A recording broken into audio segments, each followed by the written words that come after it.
ရှင်သူမြတ်ကြီးဖျားတရားနာကြားရောက်လာကြတော့တရားနာပရိသတ်များ၏ကိုစားဖျားတပည့်တော်ဒီတန်ရှင်မခင်လေးဖြူမှတရားတောင်းခွင့်ပြုတော်မူပါရန်ရိုသေစွာဥခိုက်၆ထပ်အပ်ပါသည်ဆရာတော်ရှင်မြတ်မြတ်ဖျားစတုသဇံအာဇာန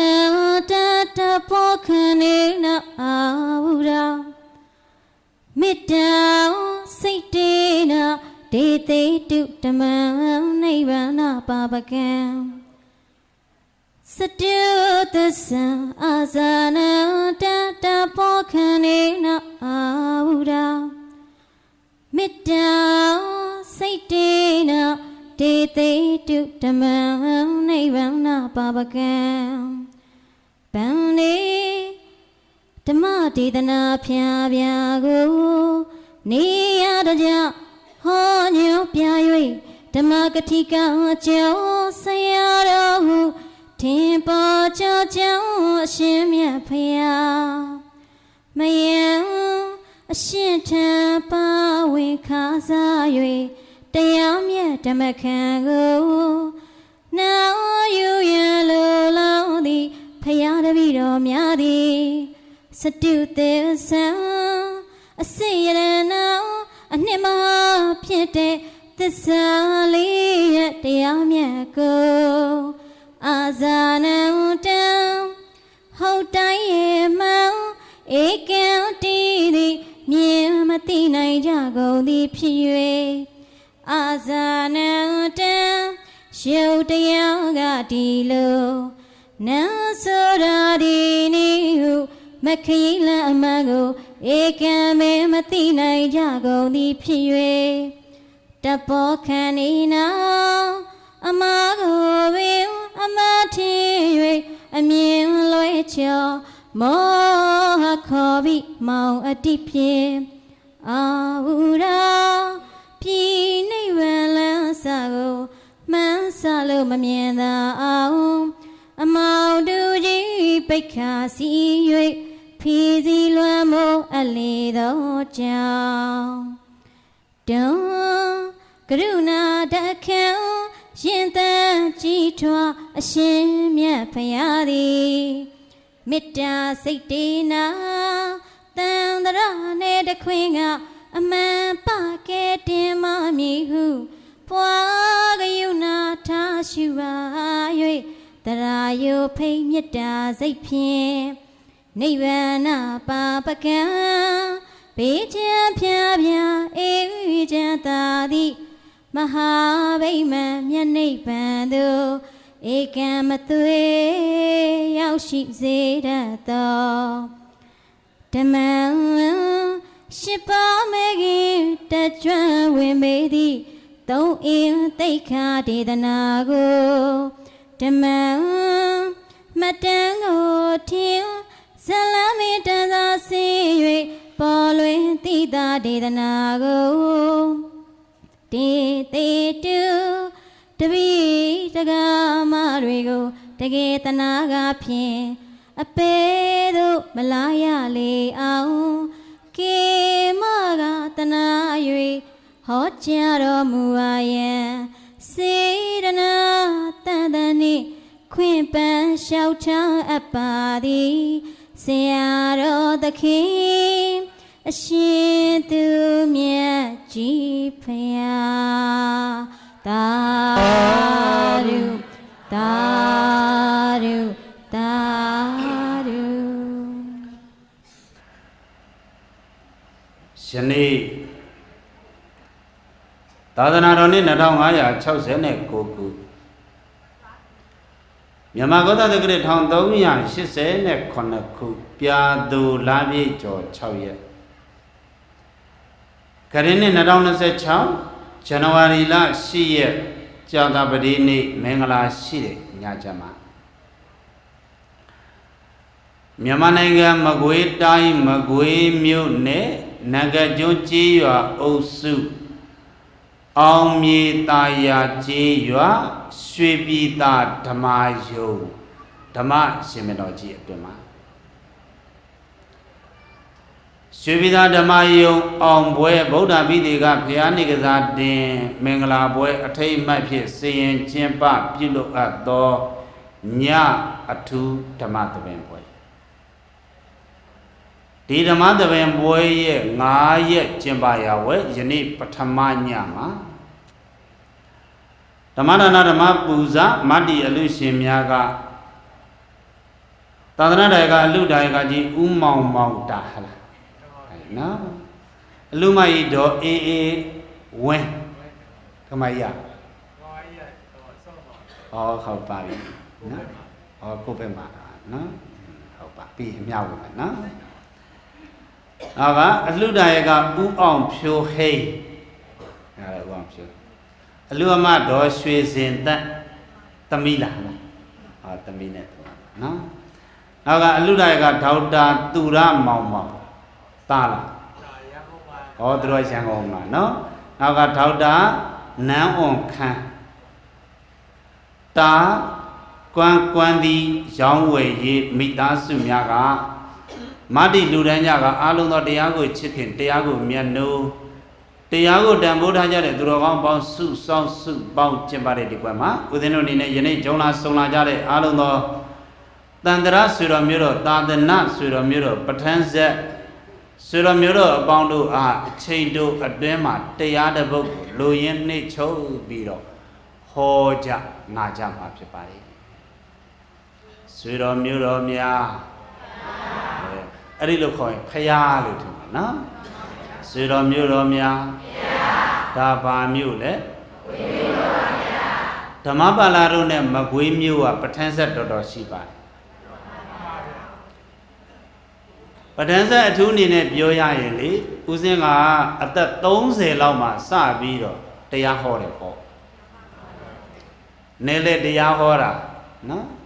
အသက်30လောက်မှစအစပိုင်းတော့ကိုမျိုးနယ်ထဲမှာကိုဟောတာနယ်ဝေးထွက်ပြီးတော့စခေါ်တာမကွေးမျိုးရဲ့ဖောင်တော်ဦးတရားပွဲကြားဘူးလားအဲ့ဒီဖောင်တော်ဦးကျောင်းတိုက်ကြီးစတယ်တော့တရားပွဲကြီးတွေချိတ်တဲ့ကျင်းပတာပထမအကြိမ်တည်းကဓမ္မပါဠိကိုစခေါ်အဲ့ဒါဦးစင်းရဲ့နယ်လဲဓမ္မဂတိကနယ်ဝေးတရားပွဲရဲ့ပထမဆုံးစတာပေါ့ဒါဆိုတော့ဦးစင်းရဲ့ဓမ္မဂတိကနယ်လဲဓမ္မဂတိကစတင်တာမကွေးမျိုးဘာမျိုးတခါတော့ဥမ္မာမနာအခုလဲလေပြီးခဲ့တဲ့ဇန်နဝါရီ4ရက်နေ့ကနိုင်ငံတော်ကနေပြီးတော့တနိုင်ငံလုံးမှာဓမ္မဂတိကဘွဲ့ပြီးတယ်ဆရာတော်ဓမ္မဂတိကဆက်ကတ်တယ်ဆရာတော်4ပါဓမ္မဂတိကဆရာတော်4ပါအဲ့ဦးစင်းကလည်းပြီးခဲ့တဲ့4ရက်နေ့မှာပူပူနွေးနွေးရရှိတာအခုဓမ္မဂတိကဘုဇနာဟိတရဘွဲ့ရပြီးပထမဆုံးပွဲရတယ်မကွေးပွဲဖြစ်နေတာနော်မကွေးနဲ့တော်တော်ပဋ္ဌာန်းဆက်နော်တရားစဟောတာအဲ့ဒါကတော့ကိုယ့်ဘာသာကိုဓမ္မဂတိကပေါ့အခုကတော့နိုင်ငံတော်ကတရားဝင်စက္ကန့်လူတန်းနဲ့ဓမ္မဂတိကဘယ်နှပါလဲဒီနေ့4ပါသူကတစ်နှစ်လုံးနေမှာ3ပါ4ပါအဲ့လိုပဲပြီးသူကလည်းတွေ့ကြမပေးဘူးသူကရဖို့အရန်ခက်ခဲတယ်သူကဓမ္မဂတိကဟောတတ်တဲ့15နှစ်ကျော်လောက်ရှိရတယ်အဲ့ဒီ15နှစ်ကျော်ကလည်းဟိုဖြိုးတိုးဖြောက်တော့မဟုတ်ဘဲနဲ့တရားပွဲပေါင်းများစွာတရားပွဲ3-400လောက်ကိုအခုလိုဖိတ်စာပန်ဖလက်တွေနဲ့တက်သိပြရတာပေါ့နော်ဒါမျိုးတွေတကယ်ဟောတယ်ပေါ့နော်အဲ့ဒါကြောင့်မို့ဒါနိုင်ငံတော်ကနေပြီးတော့ဓမ္မဂတိကပါလေဘူဇနာဟိတရာဆိုအခုမှဖူဖူနည်းနည်းလေးပဲရှိသေးတယ်ခါတော့ဥမနော်ကဲမကွေးနဲ့ပဋ္ဌာန်းဆက်မကြုံဘူးလားဒါသူ့ဘာသာသူဖြစ်လာတာနော်တကယ်တော့ဒီမကွေးပရိသတ်တွေနဲ့ဦးဇင်းတို့စုံတာကလေဦးဇင်းဟိုပြီးခဲ့တဲ့လပိုင်းကအထက်မင်းလာမှာဟောအထက်မင်းလာမှာဟောတော့အထက်မင်းလာမြို့ရဲ့ဦးဇင်းရဲ့တရားပွဲအကျိုးဆောင်ပေါ့အဲ့ဒီမှာအပမဒအသင်းကြီးရဲ့ဥက္ကဋ္ဌဦးမြင့်တန်းနိုင်ဆိုတာအဲ့ဒါသူကဒီတရားပွဲကိုလှမ်းပင့်တာ လမ်းပင်တော့ဖြစ်ချင်တော့ဒီ8ရက်နဲ့9ရက်ကဦးဇင်းကကြိုက်ထီးရိုးမှာပေးတာရောက်ဘူးလားပြိတ္တကြိုက်ထီးရိုးဖះမှာကြိုက်ထီးရိုးစေဒီမှာတရားပေါ်ပေးထားတာ8ရက်နဲ့9ရက်တခါတော့မြင့်တန်တဲ့ရလဲလှမ်းပင်တာ8ရက်9ရက်ဆိုတော့ပွဲရတိုက်ဒါပေမဲ့ဦးဇင်းကမကွေးကိုကြတော့တန်ရုံးစင်ရှိတာဘာဖြစ်လို့လဲဦးဇင်းကနေလဲဓမ္မဂတိကရဲ့အစလဲဟုတ်တယ်နောက်တစ်ခါဦးဇင်းစပြီးတော့ကြီးမြင့်နိုင်အခုဝါဆိုတဲ့ကြီးမြင့်နိုင်ကျောင်းတိုင်းအဲ့ဒီကျောင်းကဦးဇင်းကဆရာသမားစီကနေပြီးတော့တဆင့်သာသနာပြုတယ်အဲ့ဒီဆရာသမားကိုကျောင်း2ကျောင်းလှူထားတယ်အဲ့ဒီ2ကျောင်းလုံးကလည်းမကွေးရလှူရှင်နေတယ်အဲ့ဒီများသလုံးပေးနာဒေါ်လုံမတို့အုပ်စုဒေါ်အင်းကြီးသူတို့ကတယောက်တစ်ကျောင်းလှူထားတာဆိုတော့ဦးဇင်းစပြီးတော့ကျောင်းထိုင်တာကိုကမကွေးရလှူထားတဲ့ကျောင်းဦးဇင်းနဲ့လည်းဓမ္မဂတိကစတာလည်းမကွေးမျိုးကစတာအဲ့ကနေပြီးတော့ဦးဇင်းကဖောင်တော်ဦးမှာ2နှစ်3နှစ်လောက်ဟောပြီးသွားတော့အဲ့ဒါကရုဏာရှင်များအဖွဲ့ကတွေ့ပြီးတော့ဦးဇင်းကိုဆက်ပြီးတော့ကရုဏာရှင်များမှာ10နှစ်ဇက်တိုက်ဟောတာဘယ်နှစ်နှစ်အဲ့ဒါ10နှစ်ထဲမှာ6နှစ်ကလေလူကြီးပွဲရောကလေးပွဲရော2ခုတွဲတွဲဟောတာဦးဇင်းတို့ကရုဏာရှင်များပွဲကြီးက1လလောက်ကျင်းပါတယ်အဲ့ဒီ1လလောက်မှာကလေးတရားပွဲက1ရက်ထက်အစပိုင်းဦးဇင်းတို့မဟောခင်ကဆရာတော်ဦးစိတ်ကိန်းသားရဲ့ဆိုရင်ဆရာတော်ကြီးကနေလေခင်ကလေးတရားညလူကြီးတရားဟောနောက်ဦးဇင်းတို့လည်းတရားစဟောလဲဟောရောအဲ့ကြတော့ဦးဇင်းကနေလေခင်ကလေးတရားညလူကြီးတရားဟောတာကလေးလူကြီးတွဲပြီးတော့ဟောတာက6နှစ်လူကြီးတရားပွဲဇက်တိုက်ဟောတာ10နှစ်ကဲပဋ္ဌာန်းဆက်အာမကောင်းလားအဲ့ဒါနဲ့ကြိုက်ထီးရိုးပွဲနဲ့လည်းတိုက်နေတော့ဘယ်လိုလုပ်ရင်ကောင်းမလဲမကွေးပရိသတ်တွေနဲ့လည်းတွေ့ချင်တာနော်အဲ့ဒါနဲ့ပဲကြိုက်ထီးရိုးကအကျိုးဆောင်တွေကိုလှမ်းပြီးတော့မေတ္တာရက်ခံတယ်ဥစဉ်လည်းမကွေးကြွချင်တာအဲ့ဒါတခါတော့တို့2ရက်ထဲက1ရက်အဲ့ဒါဥစဉ်ပြန်လျှော့လို့ရမလားဆိုသူတို့အစပိုင်းတော့အင်းတင်းတင်းလုပ်မယ်နော်နောက်ပိုင်းတော့ဆရာတော်ကနေပြီးတော့အထူးမေတ္တာရက်ခံတာဆိုတော့သူတို့လည်းရပါတယ်ဆိုတခါတော့ဥမောက်တာဒါနဲ့ပဲဒီနေ့ညပဋ္ဌာန်းဆက်လာစုံညမနေ့ပြန်တော့အဲ့ဒါဦးဇင်းကမကွေ့ခေါင်းထဲကြိုက်ထီးအမိပြေးရနော်ဦးဇင်းကအဲ့ဒါမကွေးမြတ်တလုံးဖရာကြီးမှလည်းတရားထိုင်ခြင်းနာရဲ့မကွေးပရိသတ်နဲ့လည်းတွေးခြင်းနာရဲ့အကြောင်းဘယ်နဲ့ချက်လဲဒါနဲ့ကြိုက်ထီးကတရက်ပြန်ပြီးတော့လျှော့နော်အဲ့ဒါနဲ့အဲ့ကနေပြီးတော့ဦးမြင့်တန်နိုင်ရနေတဆင့်ကိုတီဟာတယ်တခါတော့ကိုတီဟာတယ်နော်အဲ့ကနေပြီးတော့အခုတခါတော့ဥခင်ကျော်တို့တခါတော့ကိုအောင်တို့အခုတခါတော့ဥမောင်မောင်တို့ဒါတို့နော်တာမိသားစုတို့ ਨੇ ပဋ္ဌာန်းဆက်စုံကြကဲစက်သိမင်္ဂလာမရှိပြီဘူးလားရှိတယ်နော်ရှင်းညမှာဆွေတော်မျိုးတော်များနဲ့ဦးဇင်းတို့တရားဟောတဲ့အခါမှာလေဦးဇင်းတို့ ਨੇ တရားဟောရင်တရားနာရင်တော့ပြိတ္တကြာမှာတော့မကြောက်နဲ့နော်ဓမ္မပါဠဆရာတော်တရားဟောနာမည်ကြီးတာတခြားကြောင့်မဟုတ်ဘူးတရားတူလို့စာဆိုလေးရှိတယ်လေတရားဆိုရင်ခြုံမှတယ်တရားဆိုရင်ဟုတ်တယ်တူလီကောင်းလီနောက်ဆုံးမဟောလီကောင်းတခါတော့ဒကမာလေးတယောက်ကပြောတယ်သူ့တငယ်ချင်းကိုဟေးတဲ့ငါတို့ဓမ္မပါဠဆရာတော်ညကြရင်တရားသွားနာကြဆိုကိုကပြန်မေးတယ်ဟေးတရားပွဲက3ညရှိတာဘယ်နဲ့ကြောင့်ဓမ္မပါဠဆရာတော်ညကြမှာရွေးနာမှာလဲဓမ္မပါဠဆရာတော်ကတူတူတုတ်တုတ်ဟောမသူတို့တော်တော်ကြိုက်နော်ဟုတ်ပါတယ်ဦးဇင်းတို့ကတရားဟောရင်တူတူနဲ့ခက်မြက်မယ်ခက်တုတ်ဟောပြန်ပြေးတာများဘာဖြစ်လို့လဲဆိုတော့အပေးစားခံမှကြောက်တခါတော့ဒကမာတဦးလေးတရားနာခြင်းလို့သူကသူ့မျိုးသားခွင့်တောင်းတယ်ကျမတရားနာသွားခြင်းလို့အေးသွားခက်မြက်မြန်ပြန်ခဲ့ဖြစ်ချင်တော့အဲ့ဒီနေ့ကျမှဓမ္မဂရိကဆရာတော်ကတရားရှိနေအိမ်ပြန်နောက်ကြဒါနဲ့တခါတော့အိမ်ပေါဝကစီမင်းဟေးမင်းဒီနေ့ပြန်တော့နောက်ကြလိုက်လားဟုတ်တယ်တဲ့ဓမ္မဂတိကဆရာတော်အခုမှတရားသိမ်းလို့ဒါနဲ့တခါကြီးကလည်းစိတ်ပေါ့ပေါ့ပြောချတာနင်းလင်ကအဲ့လောက်ဟောရလားကဲကြည့်စမ်းတရားရှိရင်ပေးစားတတ်တယ်နော်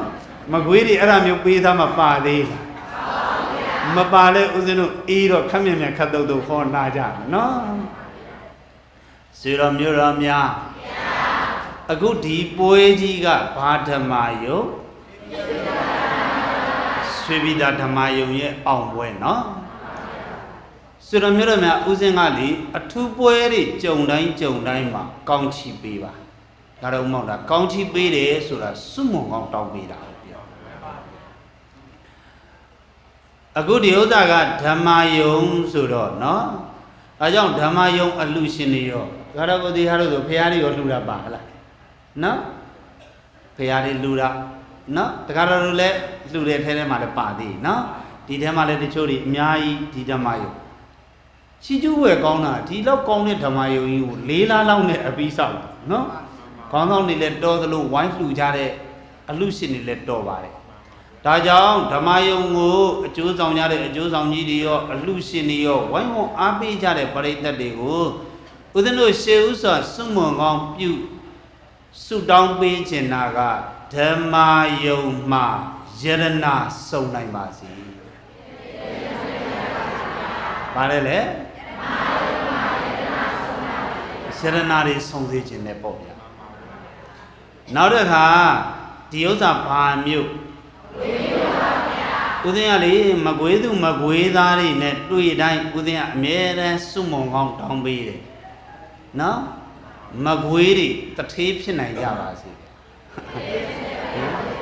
မကွေးတွေဗါတဲ့လေမဖြစ်ချင်ဘူးလားဒါကြောင့်ဆုတောင်းပေးကဲဒါဆိုတော့ဒီနေ့စွန့်မွန်ကောင်းဘယ်နှမျိုးတက်ကဓမ္မယုံမှာယရဏစုံနိုင်ပါစေနောက်နံပါတ်2ကမကွေးတွေတထေးဖြစ်နိုင်ကြပါစေကဲရှေးဥစွာစွန့်မွန်ကောင်းတောင်းပြီးယနေ့ညမကွေးတွေနဲ့ဓမ္မပါဠိတို့ဟောကြနာကြဖို့အတွက်တရားကောင်းစီဓမ္မယုံအောင်ပွဲအထိတ်အမှတ်ဖြစ်ကျင်းပတာဖြစ်တဲ့အတွက်ကြောင့်တရားကောင်းစီလေးဥစွာမှတ်မယ်ဓမ္မယုံမှယရဏစုံပါစေတရားတော်ဘာတရားဓမ္မယုံမှယရဏစုံပါစေတရားတော်ပါဗျာနောက်တစ်ခေါက်ပြောကြည့်ဘာတရားဓမ္မယုံမှယရဏစုံပါစေတရားတော်ပါဗျာဒီဓမ္မယုံမှယရဏစုံပါစေဆိုတဲ့တရားတော်ကိုမောကြသေးမိမနာကြသေးမိတရားတော်ရဲ့ပိုင်ရှင်ဖြစ်တော်မူသောသုံးလောကထောထမြတ်ဗျာနှင့်တကွယရဏ၃ပါးတို့အားရှိဥစွာဥတိုက်ကြောလိုက်ကြရအောင်လက်ဥချီလိုက်ဆိုကြဖယားယရဏဂုံကိုဖြာယုံကြည်မြတ်နိုးကယုတိစွာပင်လက်ဆုံးမို့ရှိခိုးပူဇော်ပါဤဖယားဖယားယရဏဂုံ6ဖြာယုံကြည်မြတ်နိုးကယုတိစွာပင်လက်ဆုံးမို့ရှိခိုးပူဇော်ပါဤဖယားသံဃာယရဏဘုံကိုဖြာယုံကြည်မြတ်နိုးကယုတိစွာပင်လက်ဆုံးမို့ရှိခိုးပူဇော်ပါဤဖယားပါတုခေါ်လိုက်ကြစို့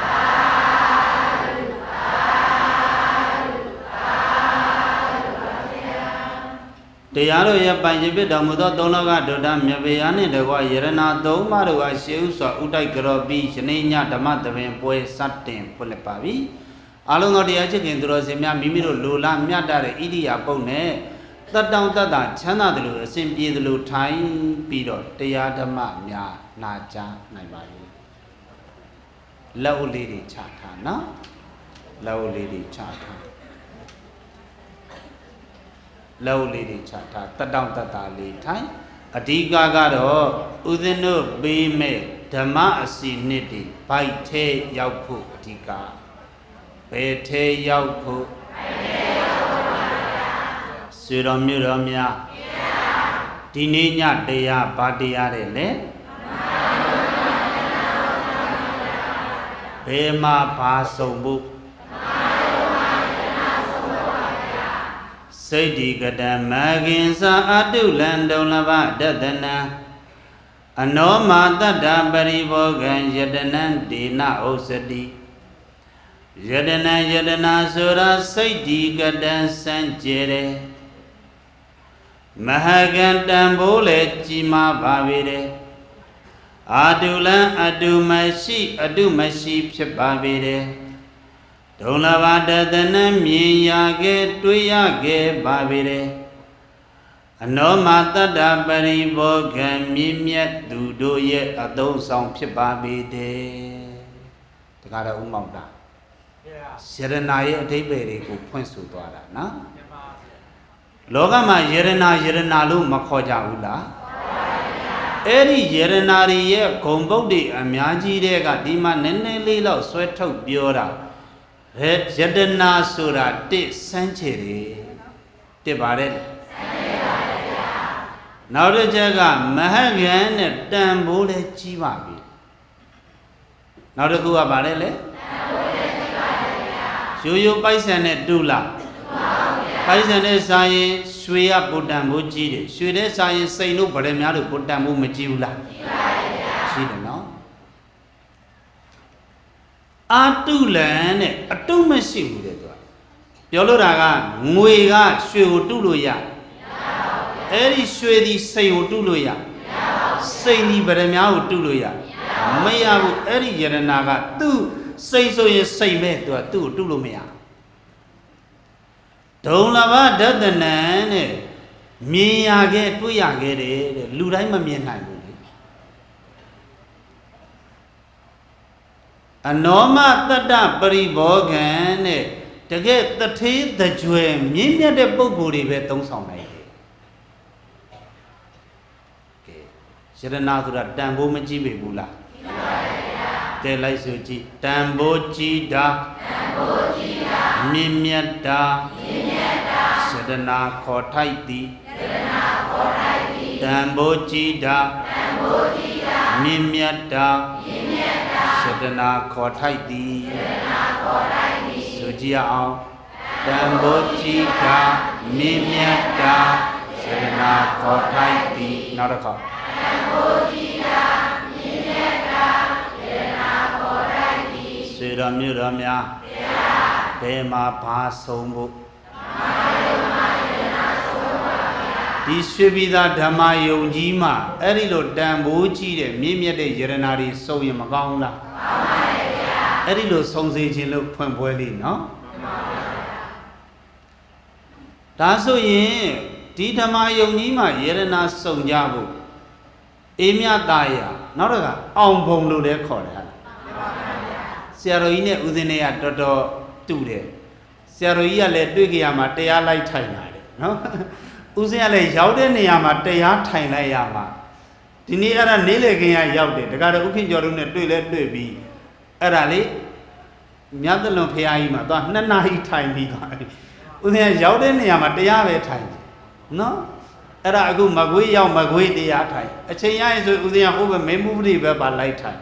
အခုတော့ဦးဇင်းကနေ့လေခင်မှာရောက်တော့ရတဲ့2 နာရီလောက်ကလေး2 နာရီလောက်ဘယ်မှာသွားထိုင်မြတ်သလွန်ဖရာအဲ့ဒါမနေ့ပြန်ကြိုက်တီးရိုးထိုင်နော်အဲ့ဒါအောင်မုံဆရာတော်ကြီးတို့နဲ့လည်းဦးဇင်းတို့နဲ့ခက်ဆင်တွေ့တယ်နော်ဆရာတော်ကြီးကလည်းတကယ်တရားအားထုတ်တယ်ဆိုတော့ဒါကြီးညိုပွဲကောင်းနော်ဒီဓမ္မယုံမှာယရနာစုံဖို့ဆိုတော့ယရနာဆိုတာပြောပြီးတန်ကြီးတာမြင့်မြတ်တာဒါကတော့ကိုအောင်ဘာလို့ခေါ်လဲယရနာလို့ခေါ်အဲ့ဒီယရနာကဘယ်နှမျိုးရှိလဲမကွေးဒီအကျဉ်းမယရနာ3မျိုးရှိတယ်ယရနာဘယ်နှမျိုး3မျိုးပါဗျာနံပါတ်1မှတ်မယ်လောကိယရနာဘာယရနာဒါကတော့မကွေးတွေတော်တော်များများကြားဘူးကြလိမ့်မယ်လေရှင်ငွေကြောက်တံပရဲများယရနာတွေမျိုးစုံမရှိဘူးလားရှိပါရဲ့ဗျာယရနာ9ပါးတဲ့တချို့နဝရက်ဗာလဲ9သွဲတို့ဒါမျိုးတွေမပြောဘူးလားဒါတွေဒီလောကီယရနာအဲ့ဒီလောကီယရနာတွေရှိရင်လည်းကောင်းပါလေဗျာဟောအခုဆိုရင်ဓမ္မယုံကြီးကိုလှူဒန်းကြတယ်အလူရှင်တွေမရှိဘူးလားအဲ့ဒီလိုလှူဒန်းတဲ့အတွက်ကြောင့်မလို့မှတ်လိုက်ပါအလှူပေးတထေးဖြစ်ပါလေဘာပေးရင်ဘာဖြစ်ဆရာတော်တပည့်တို့လှူလိုက်တာယော့သွားတယ်ဖေဟာတကားတော့ကိုအောင်အဲ့လိုထင်ပါနော်အဲ့ဒါခဏယော့တာပြီးရင်အတိုးနဲ့ပြန်ရဆရာတော်ဘလို့အတိုးနဲ့ပြန်ရတာလဲနမူနာပြောရင်ယနေ့ခေတ်စကား ယနေ့ခေတ်အမြင်ဆိုရင်ဘန်လို့ပေါ့ဘန်မှာကိုကသွားပြီးတော့အထားမဲ့သိန်း1000ကဲပြန်ရတော့အတိုးနဲ့ပါပြန်မရဘူးလားသွားအပ်လိုက်တဲ့အချိန်မှာကိုယ့်လက်ထဲတော့သိန်း1000ရော့သွားဒါပေမဲ့ပြန်ရရင်တော့ဗာလေအတိုးနဲ့ပြန်ရနောက်တစ်မျိုးဒီဘက်မှာလဲတွေစိုက်တာရောရှိလားရှိတယ်တကားတော့ဥက္ကဋ္ဌနော်ကဲလဲဆိုင်တော့အဲ့တော့စပြီးတော့လဲဆိုင်ပြီဆိုရင်ကဲလဲတရေကဆိုရင်စဘာပြူစဘာ2တင်းတို့ဘာညာကဲအကြမ်းမြင့်3-4သိန်းလောက်တော့လဲတဲ့ပြစ်မချဘူးလား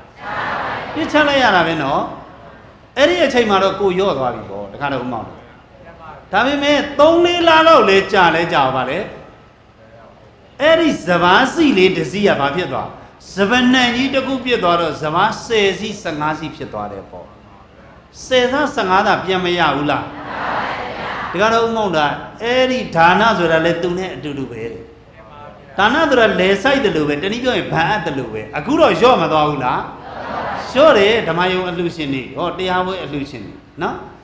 ခဏတော့ဗာလဲရော့သွားတယ်ပြီးရင်တော့ဗာလဲအတိုးနဲ့ပြန်ရမှာဘာတိုးတွေလို့ဗန်တိုးတွေလို့စဘာတိုးတွေလို့အဲ့ဒီလိုအတိုးတွေပြန်ရမှာဒါကြောင့်မလို့ဓမ္မယုံလူရတဲ့အလှရှင်တွေရောအကျိုးဆောင်ကြီးတွေရောဝိုင်းဝန်းအားပေးကြတဲ့ပရိသတ်တွေရောအလှပေးရင်ဘာဖြစ်မှာဒါဆိုတော့ဖြစ်ရပေါ်တိုင်းမှာတတိဖြစ်တယ်ဆိုတော့ယရနာတွေစုံမယ်ပေါ့ဗျာကဲဒါဆိုတော့ဓမ္မယုံမှာယရနာစုံပါစေဆိုတာရောလောကီယရနာတွေရောမစုံနိုင်ဘူးလားဒါတော့အများသိပြီးသားပါပဲနောက်တစ်ခုနောက်ယရနာတစ်မျိုးရှိတယ်အဲ့ဒီယရနာကတော့ဒါနော်ဒုတိယမြောက်ယတနာကတော့သမုတ်တဲ့ယတနာတနည်းပြောရင်အခောအဝေါ်ယတနာဘာယတနာလဲအဲ့ဒါ तू ကတကယ်ယတနာတော့မဟုတ်ဘူး तू ကဒါပေမဲ့အများကသတ်မှတ်တယ်အများကပြည့်ညက်တယ်အများကသမုတ်တယ်အများကခေါ်တယ်ဒါဘယ်လိုအမျိုးခေါ်လဲဆိုရင်ကဲကိုသားလေးတွေဆိုရင်သားယတနာဟောသမီးလေးတွေဆိုရင်သမီးယတနာလို့မခေါ်ဘူးလားခေါ်တယ်နော်ကိုတကယ်မျက်နှိုးတဲ့အရာဆိုရင်ဘာနဲ့တင်စားလိုက်တာယရနာနဲ့တော်တယ်အဲ့ဒါဒီတကယ်ယရနာရွှေငွေကြောက်တံပရမလို့ယရနာတော့မဟုတ်ဘူးနော်အများသတ်မှတ်လိုက်တယ်ပြညတ်လိုက်တယ်သမုတ်လိုက်တယ်အတိမှတ်ပြုတ်လိုက်ဒါအခောဟောယရနာဘာယရနာလဲအဲ့ဒီယရနာလေးတွေလည်းပေါ်ထွန်းစေခြင်းပဲဗျာနော်အခုဒီမှာဗာလဲအိမ်မြတ်တာရက်ကနဂတ်အုပ်စုနော်ဒီနားတစ်ဝိုက်မှာနောက်ဆိုရင်အစဉ်ပြေရင်လေဟိုမှာဆရာလေးတို့တွေရှိမယ်ဟိုမှာဆိုရင်ဟိုမှာဒေါ်အေးတန်တာဆိုဟိုမှာတရထောက်ဆရာမအဲ့ဒါမျိုးတွေပေါ့နော်တချို့ရင်ကျေးလေးမှာဆရာမတွေရှိတယ်အားတဲ့အခါလေးအချိန်ရမယ်ဆိုရင်ဓမ္မယုံမှာလေတကယ်ရင်ကျေးလေးမှာတဲ့သားယရနာလေးတွေသမီးယရနာလေးတွေပေါ်လာအောင်ရင်ကျေးလေးမှာသင်တန်းလေးတွေဓမ္မစကူးသင်တန်းလေးတွေခွင့်ပေးရင်အခြေအနေပေးရင်သင်ပေးလူကြီးတွေအတွက်တရားနဲ့မဟုတ်ဘဲနဲ့ဗာလဲကလေးတွေအတွက်လည်းဗာလဲယရနာထိုက်တဲ့သားသားမီမီလေးတွေပေါ်ထွန်းအောင်ရှင်ကျေးလေးမှာသင်တဲ့ဓမ္မစကူးသင်တန်းလေးတွေလည်းသင်ပေးနောက်ကလေးတရားပွဲလေးတွေကလေးတရားစခန်းလေးတွေဥစဉ်ဆိုရင်အရင်တော့တနိုင်ငံလုံးလှည့်ပြီးတော့ကလေးတရားပွဲဟောအဲ့ဒီကရုဏာရှင်များပါဆိုရင်လေကလေးတရားပွဲဟောတယ်သမီးလေးတို့လိုကလေးလေး9000လောက်ရှိတာ5000လောက်နော်အဲ့ဒါကိုကအများကြီးအဲ့လောက်မလုံနိုင်ရင်တော့မှဒီဓမ္မယုံလောက်ပေါ့သာသာမင်းမင်းလေးတွေ50လောက်ဩလုံလို့မရဘူးလားအဲ့ဒါဘာလဲဆိုရင်သားယရနာလေးတွေသမီးယရနာလေးတွေပေါ်ထွန်းလာအောင်ဦးစင်းကတနိုင်ငံလုံးကိုလှည့်ပြီးတော့အမြဲတမ်းတတိပေးတယ်ဘာတတိပေးလဲဆိုရင်ကဲလိုက်ဆိုကြည့်သားတယောက်ကြားပေါက်လို့ဒုက္ခမပေးစေခြင်းငယ်ငယ်ကလေးကတည်းသမီးတယောက်မီးတောက်လို့ဒုက္ခမပေးစေခြင်းငယ်ငယ်ကလေးကတည်းဟောဗါတယ်လေသားတွေဟာနော်ဒါတော့ကောငယ်ငယ်တော့မတင်ထားလို့ကြီးလာရင်မိဘတွေကိုကြားလို့ဒုက္ခပြန်ပေးတာနော်အဲ့ကြမှာဒူးနဲ့ဘာတော့အဲ့လိုမဖြစ်စေခြင်းဘယ်ကလေးကတင်ထားငယ်ငယ်ကလေးကတင်ထားနောက်တော့ကသမီးတွေဟာတဲ့ငယ်ငယ်ကလေးကမတင်ထားရင်ကြီးလိုက်မီးလို့ဒုက္ခပေးတယ်ပြောကြတယ်လေသမီးတစ်ကောင်ဘာတစ်ထောင်နဲ့ အဲ့ဒီလိုဒုက္ခမပေးစေခြင်းဘယ်တည်းကသင်ပေးထားငယ်ငယ်ကလေးကသင်ပေးထားမယ်ဆိုရင်သားလေးတွေကလည်းသားယရနာဖြစ်သွားတယ်သားကကြားလို့ဒုက္ခမပေးတော့ဘဲနဲ့ကို့မိဘတွေအတွက်ကို့အဖိုးအဖွားတွေအတွက်အားဖြစ်စေမယ်ဟောသမီးလေးတွေကလည်းမသင်ပေးရင်တော့ဗာလေမီးလို့ဒုက္ခပေးပေမဲ့သင်ပေးမယ်ဆိုရင်တော့ထီးလို့အရေးပြန်ပေးနိုင်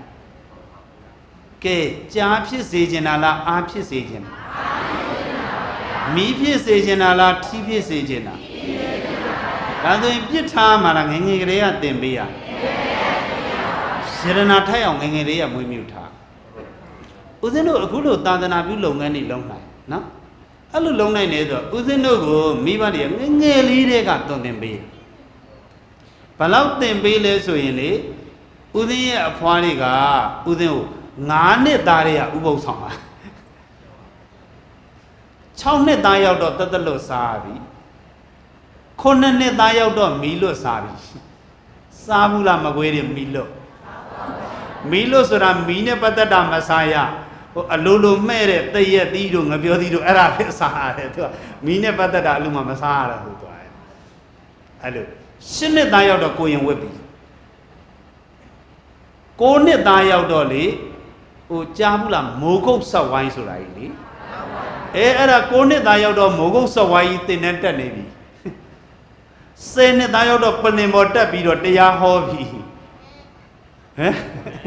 သမီးလေးတော့အံ့ဟောသွားနော်အခုနဖုံဖုံပြောတဲ့30မှာတရားဟောတယ်ဆိုတာကနယ်လဲဓမ္မဂတိကကြီးကိုပြောတာဟိုဒီလိုပလင်ပေါ်တက်ပြီးတော့အစမ်းဟောတာ10နှစ်သားကိုရင်ပေါက်စားတွေကဟောပြီကဲကြီးမလိမ္မာလားငယ်ငယ်တွေရလားဒါကြောင့်မလို့နော်အမြတ်သားတွေနံကတ်တွေမကွေးတွေယရနာထိုက်တဲ့သားလေးတွေသမီးလေးတွေဒီဓမ္မယုံကြီးမှာဗာလဲယရနာတွေစုံခြင်းနဲ့ယရနာတွေပေါ်ခြင်းအဲ့ဒီသားယရနာတွေလည်းစုံဖို့မလိုဘူးလားသမီးယရနာတွေလည်းစုံဖို့မလိုဘူးလားဒါကြောင့်သင်ပေးကြပါဗျာဟောဒါဆိုယရနာဘယ်နှမျိုးရှိသွားပြီ2မျိုးရှိသွားပြီနော်ဓမ္မယုံကြီးလှူတဲ့အတွက်ကြောင့်ဒီဓမ္မယုံကြီးမှာအလှူတန်းတွေလုပ်ကြမယ်ကုသိုလ်ကောင်းမှုတွေလုပ်တဲ့အတွက်ကြောင့်မလို့အလှူပေးတော့ဗာလေတထေးဖြစ်ပြီးတော့ယရနာတစ်မျိုးစုံတယ်လောကီယရနာနောက်တစ်ခါရင်ကျေးလိမ္မာတွေကလေးလေးတွေကိုဓမ္မစကုသင်တန်းလေးတွေအဲ့ဒီလိုပေးမယ်ဆိုရင်သားယရနာသမီးယရနာလေးတွေလည်းထပ်ပြီးတော့စုံတယ်ယရနာဘယ်နှမျိုးရှိသွားနောက်နံပါတ်3အကောင်းဆုံးယရနာလာပြီအကောင်းဆုံးယရနာကတော့ကိုးကွယ်စရာယရနာဘာယရနာလဲဆွေတော်မြို့တော်များကိုးကွယ်စရာယရနာဘယ်နှပါးရှိဟောမကွေးတွေမခေဘူး3ပါးရှိတယ်မှတ်လိုက်ဖယားယရနာတရားယရနာသံဃာယရနာ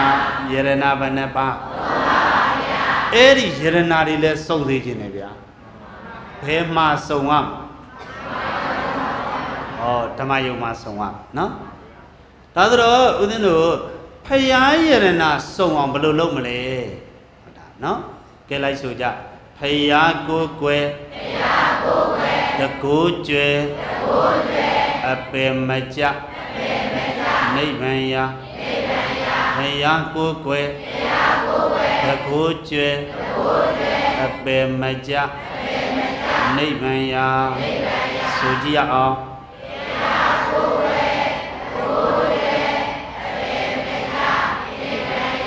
နောက်တစ်ခါ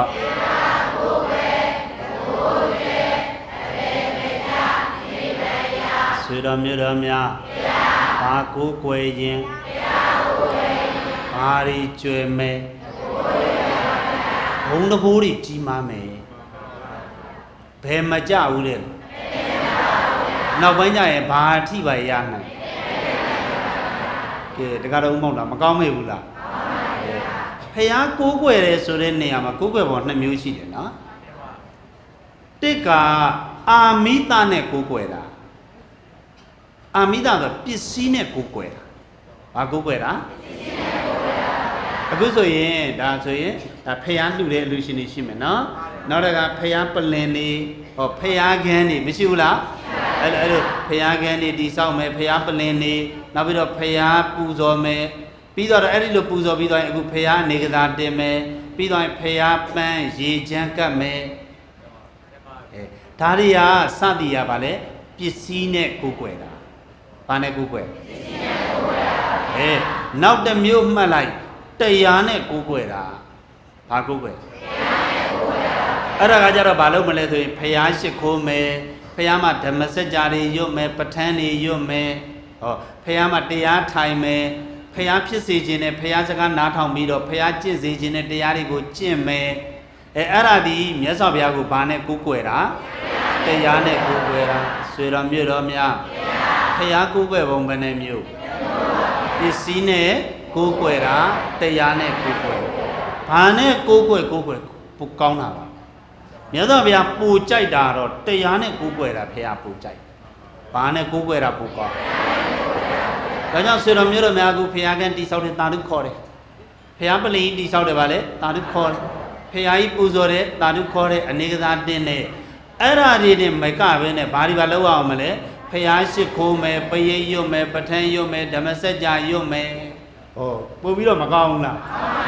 အဲ့ဒီလိုတရားနဲ့လည်းပူဇော်ကြပါတရားနဲ့လည်းကိုးကွယ်ကြပါဒါဆိုရင်ရွှေပြည်သာဓမ္မယုံကြီးမှာဘာယရနာတွေထပ်တူလားဖျားယရနာလည်းထပ်တူလားကဲနောက်တစ်ခုယရနာလာပြီနောက်တစ်ခုကဘာယရနာလဲတရားယရနာကဲလိုက်ဆိုလိုက်တရားကိုးကွယ်ပညာကျွဲအပေမကြနိဗ္ဗာန်ရာဆိုကြည့်အောင်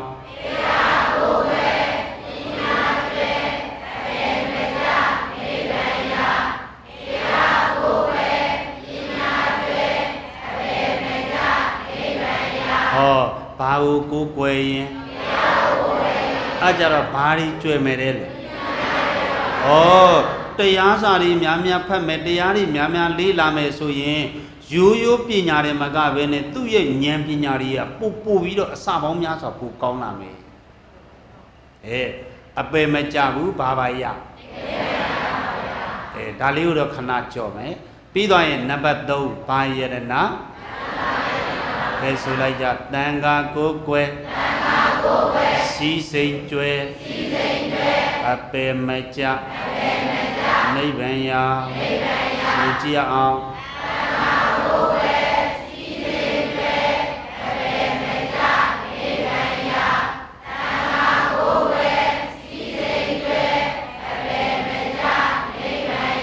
ဆွေတော်မြို့တော်များဘာကိုကွယ်ရင်ဘာဒီကျွဲမဲခုနပြောခဲ့ပြီလေဩတန်ဃာတွေရှိမယ်အဲ့ဒီတန်ဃာတွေကိုလှူဒန်းလိုက်တယ်လှူဒန်းလိုက်တော့အစာပိုင်းတခါတော့ကိုယ်ကဘာဖြစ်လဲယော့သွားတာပဲနော်ဒါပေမဲ့ယော့သွားတာဒီအများတန်းယော့တာဟုတ်လားပြီးရင်ဘာနဲ့ပြန်ရမလဲအတိုးနဲ့ပါပြန်ရဥပမာပေးတယ်ဗာလဲဘန်တိုးလို့စဘာတိုးလို့အဲ့ဒီလိုဟာမျိုးအတိုးနဲ့ပြန်ရအဲ့ဒါတော့ဖြစ်ရပွားတိုင်းမှာအလှပေးတော့ဘာဖြစ်အဲ့ဒီလိုတန်ဃာကိုကိုးကွယ်တဲ့နေရာမှာတော့ကိုးကွယ်ပုံကိုးကွယ်နည်းအကျဉ်းမဲ့2မျိုးမှတ်မယ်ဘယ်နှမျိုးလဲ2မျိုးမှတ်မယ်တော့တန်ဃာဆိုတာဘာလဲဆိုရင်တော့ဒိဋ္ဌိသီလတာမင်ညေနတန်ဟတေတိတန်ကိုတန်ဃာဆိုတာဘာပြောတာလဲဆိုအယူရဲ့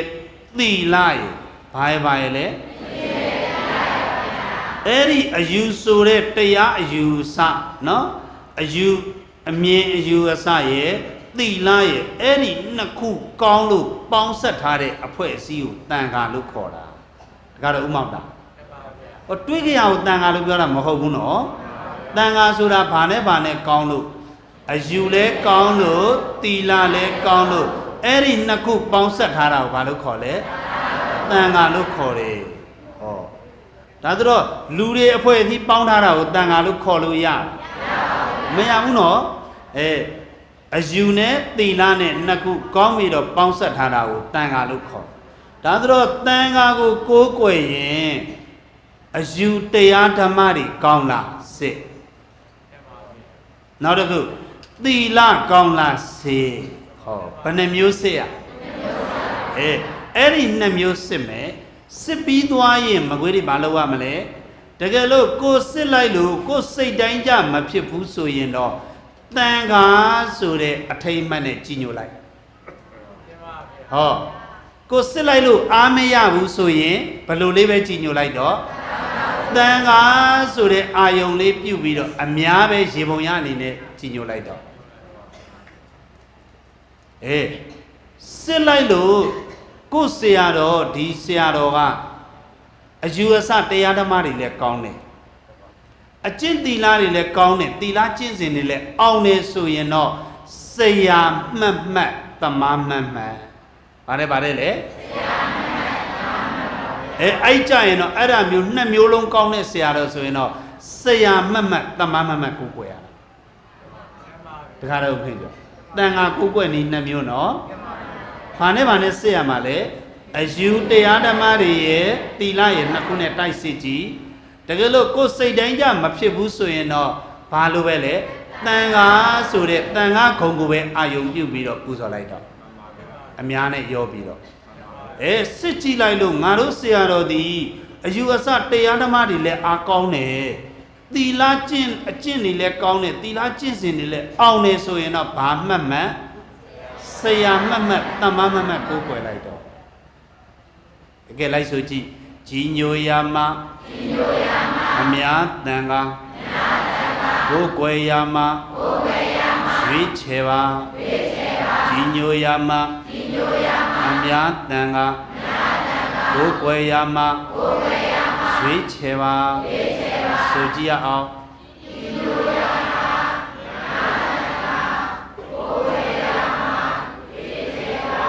နောက်တစ်ခါကြီးညိုရာမှာအများတန်ခါဆွေတော်မျိုးတော်များကြီးညိုရာမှာတော့ဗာလေအများတန်ခါတဲ့တန်ခါဆိုတဲ့ဂုံနဲ့ပဲဒါပူဇော်လိုက်တော့ဘာရှိသင်္ကန်းရှိနေတာဟုတ်နော်ဘာရှိဒါပေမဲ့ဆရာမှတ်မှတ်တမမှတ်မှတ်လက်တွဲပြီးတော့သာသနာပြုမယ်တသာသနာလုံးအတွက်တသန္တရာလုံးအတွက်ရီမှန်းပြီးတော့ကိုးကွယ်တော့မယ်ဆိုရင်တော့ဘာလုပ်ရရွေးချယ်ရဘာတွေရွေးရဒိဋ္ဌိအယူရဲ့သီလကိုချင်းတရားရဲ့အဲ့ဒါကိုရွေးချယ်ပြီးတော့ဒါတန်ခါကိုးကွယ်တန်ခါယရဏကိုးကွယ်နေဒါဆိုတော့ဖယားယရဏရှာနီကိုးကွယ်နေရပါပြီတန်ခါယရဏရှာနီတကားတော့ဥဖြစ်ကြောရပါပြီဘာခြံထားခဲ့သူအရေးကြီးဆုံးဖို့လို့သူခြံထားခဲ့ဘာယရဏအဲ့ဒီတရားယရဏကိုရှာတတ်သွားပြီဆိုရင်တော့တကားတော့မဟုတ်လားဖယားယရဏလည်းရပြီးသားဖြစ်သွားမယ်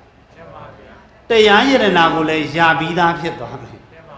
တန်ခါယရဏကိုလည်းရပြီးသားဖြစ်သွားမယ်တစ်ချက်ခုတ်ရင်ဘယ်နှချက်ပြတ်မြတ်စွာဘုရားကမိန့်နေ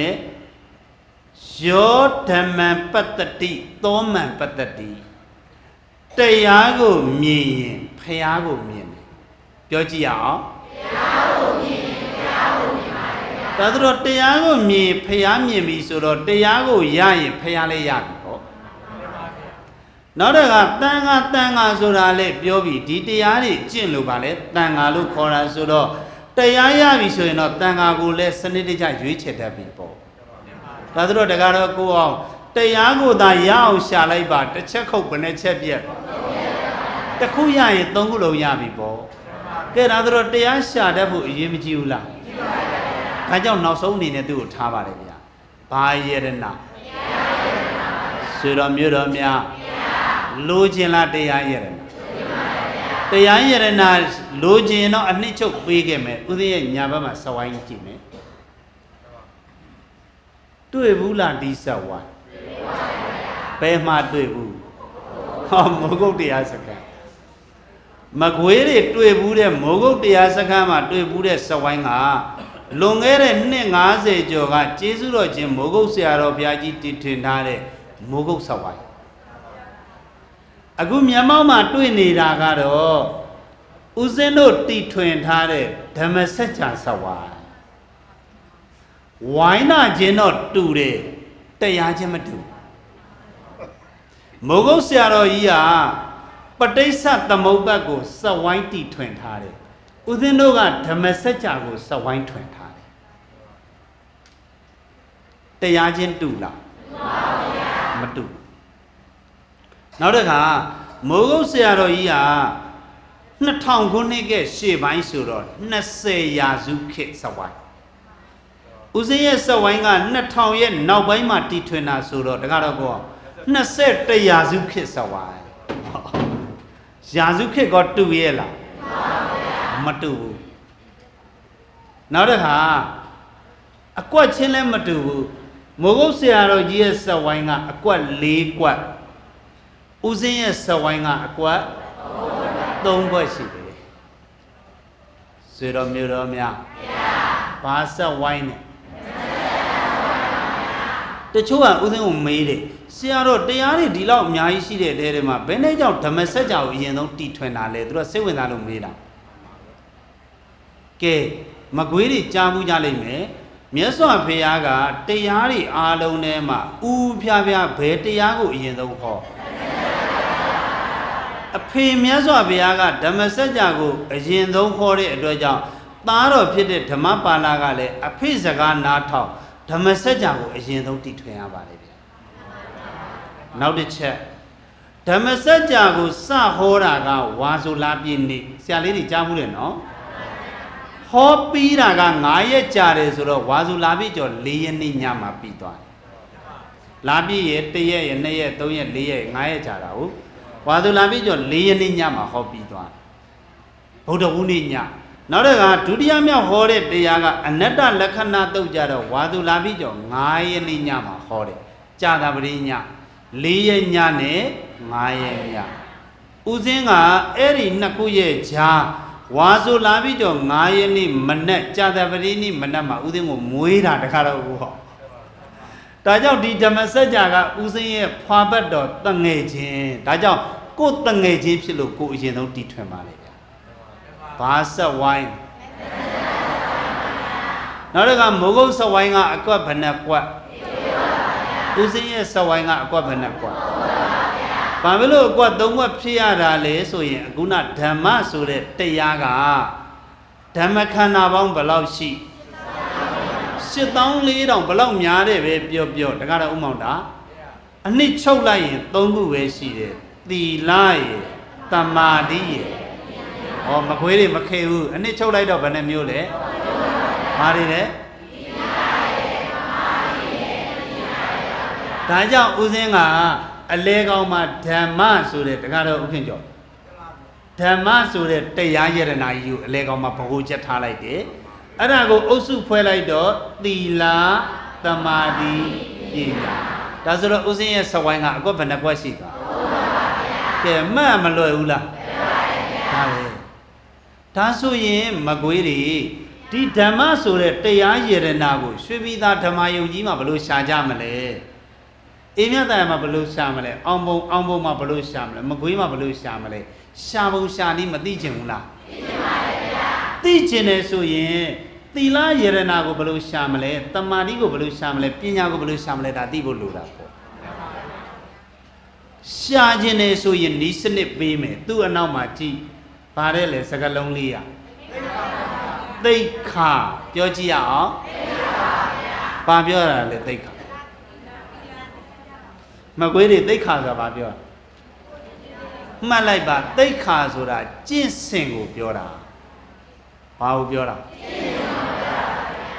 တချို့တွေပြောကြတာတော့ရှိတယ်လေဂုံသိက္ခာတဲ့သိက္ခာမချနဲ့တဲ့သိက္ခာအပြတ်မခံနဲ့တဲ့ပြောကြတာမရှိဘူးလားသူ့ရဲ့နဲ့သူ့ဆက်အမျိုးမျိုးပြောကြတာပေါ့နော်ဟိုတခါတော့ဒကမာကြီးတယောက်ကိုတွေ့လို့မေးဒကမာကြီးသိက္ခာတိလားသိပါဖေဟာဒကမာကြီးသိက္ခာဆိုတာဘာပြောတာလဲသိက္ခာတာပါဖေဟာသူတို့လောကရဲ့ခါသားစကားဖြစ်မှာပေါ့ဒုံလမားတွေလောကမှာတော့သူကလူထွက်တာကိုသိက္ခာချတာလို့ဒီလိုခေါ်တယ်သူကကြားမှုတယ်နော်တခါတော့ဓမ္မဂတိကဆရာတော်တစ်ပါးဘိတ်လေရင်ဘောကအိတ်ကြီးဆွဲပြီးတော့ဆင်းလာအဲ့ဒါလေစိတ်အပြင်ရောက်တော့ဘိတ်ကဒကမတယောက်ကတွေ့တော့ရှောက်တယ်အရှင်ဖေရတဲ့သိက္ခာချတပည့်တော်မှယူမယ်ဟာဘုန်းကြီးလန့်ပါတော့သူ့လူထွက်ခိုင်းနေယူမယ်ဆိုတော့ရှက်ကိုရှက်ကန်းဖြစ်မြန်တုတ်ချေတင်အဲ့ဒါနဲ့သူ့တကားလေးနဲ့တွေ့တော့ပြောတယ်ဟာဘိတ်ကဒကမတွေမလွယ်ဘူးတဲ့လမ်းမှာသိက္ခာချခိုင်းနေလို့မြန်တုတ်ချေတင်လာတဲ့ဟိုကဘိတ်ကဒကာပြန်လျှောက်တယ်အရှင်ဘုရားတဲ့တပည့်တော်တို့ရဲ့ဘိတ်မှာ သိက္ခာဆိုတာအိတ်ကိုပြောတာသိက္ခာဆိုတာဘာကိုပြောတာလဲဘုန်းကြီးအိတ်ကြီးဆွဲလာတော့ကုသိုလ်လိုချင်လို့ဒကမဝိုင်းဆွဲပြီးမယ်ပြောတယ်သူကမသိတော့သူ့လူထွက်ခိုင်းနေထင်တယ်ဗျာသူ့အရက်နဲ့သူ့ဆဲဘာတွေဘလို့ပဲပြောဖျားလူကတော့အမှန်ဆုံးလို့မှတ်ပါဖျားလူကတော့မကွေးတွေမှတ်လိုက်ပါသိက္ခာ၃မျိုးရှိတယ်ပြောကြည့်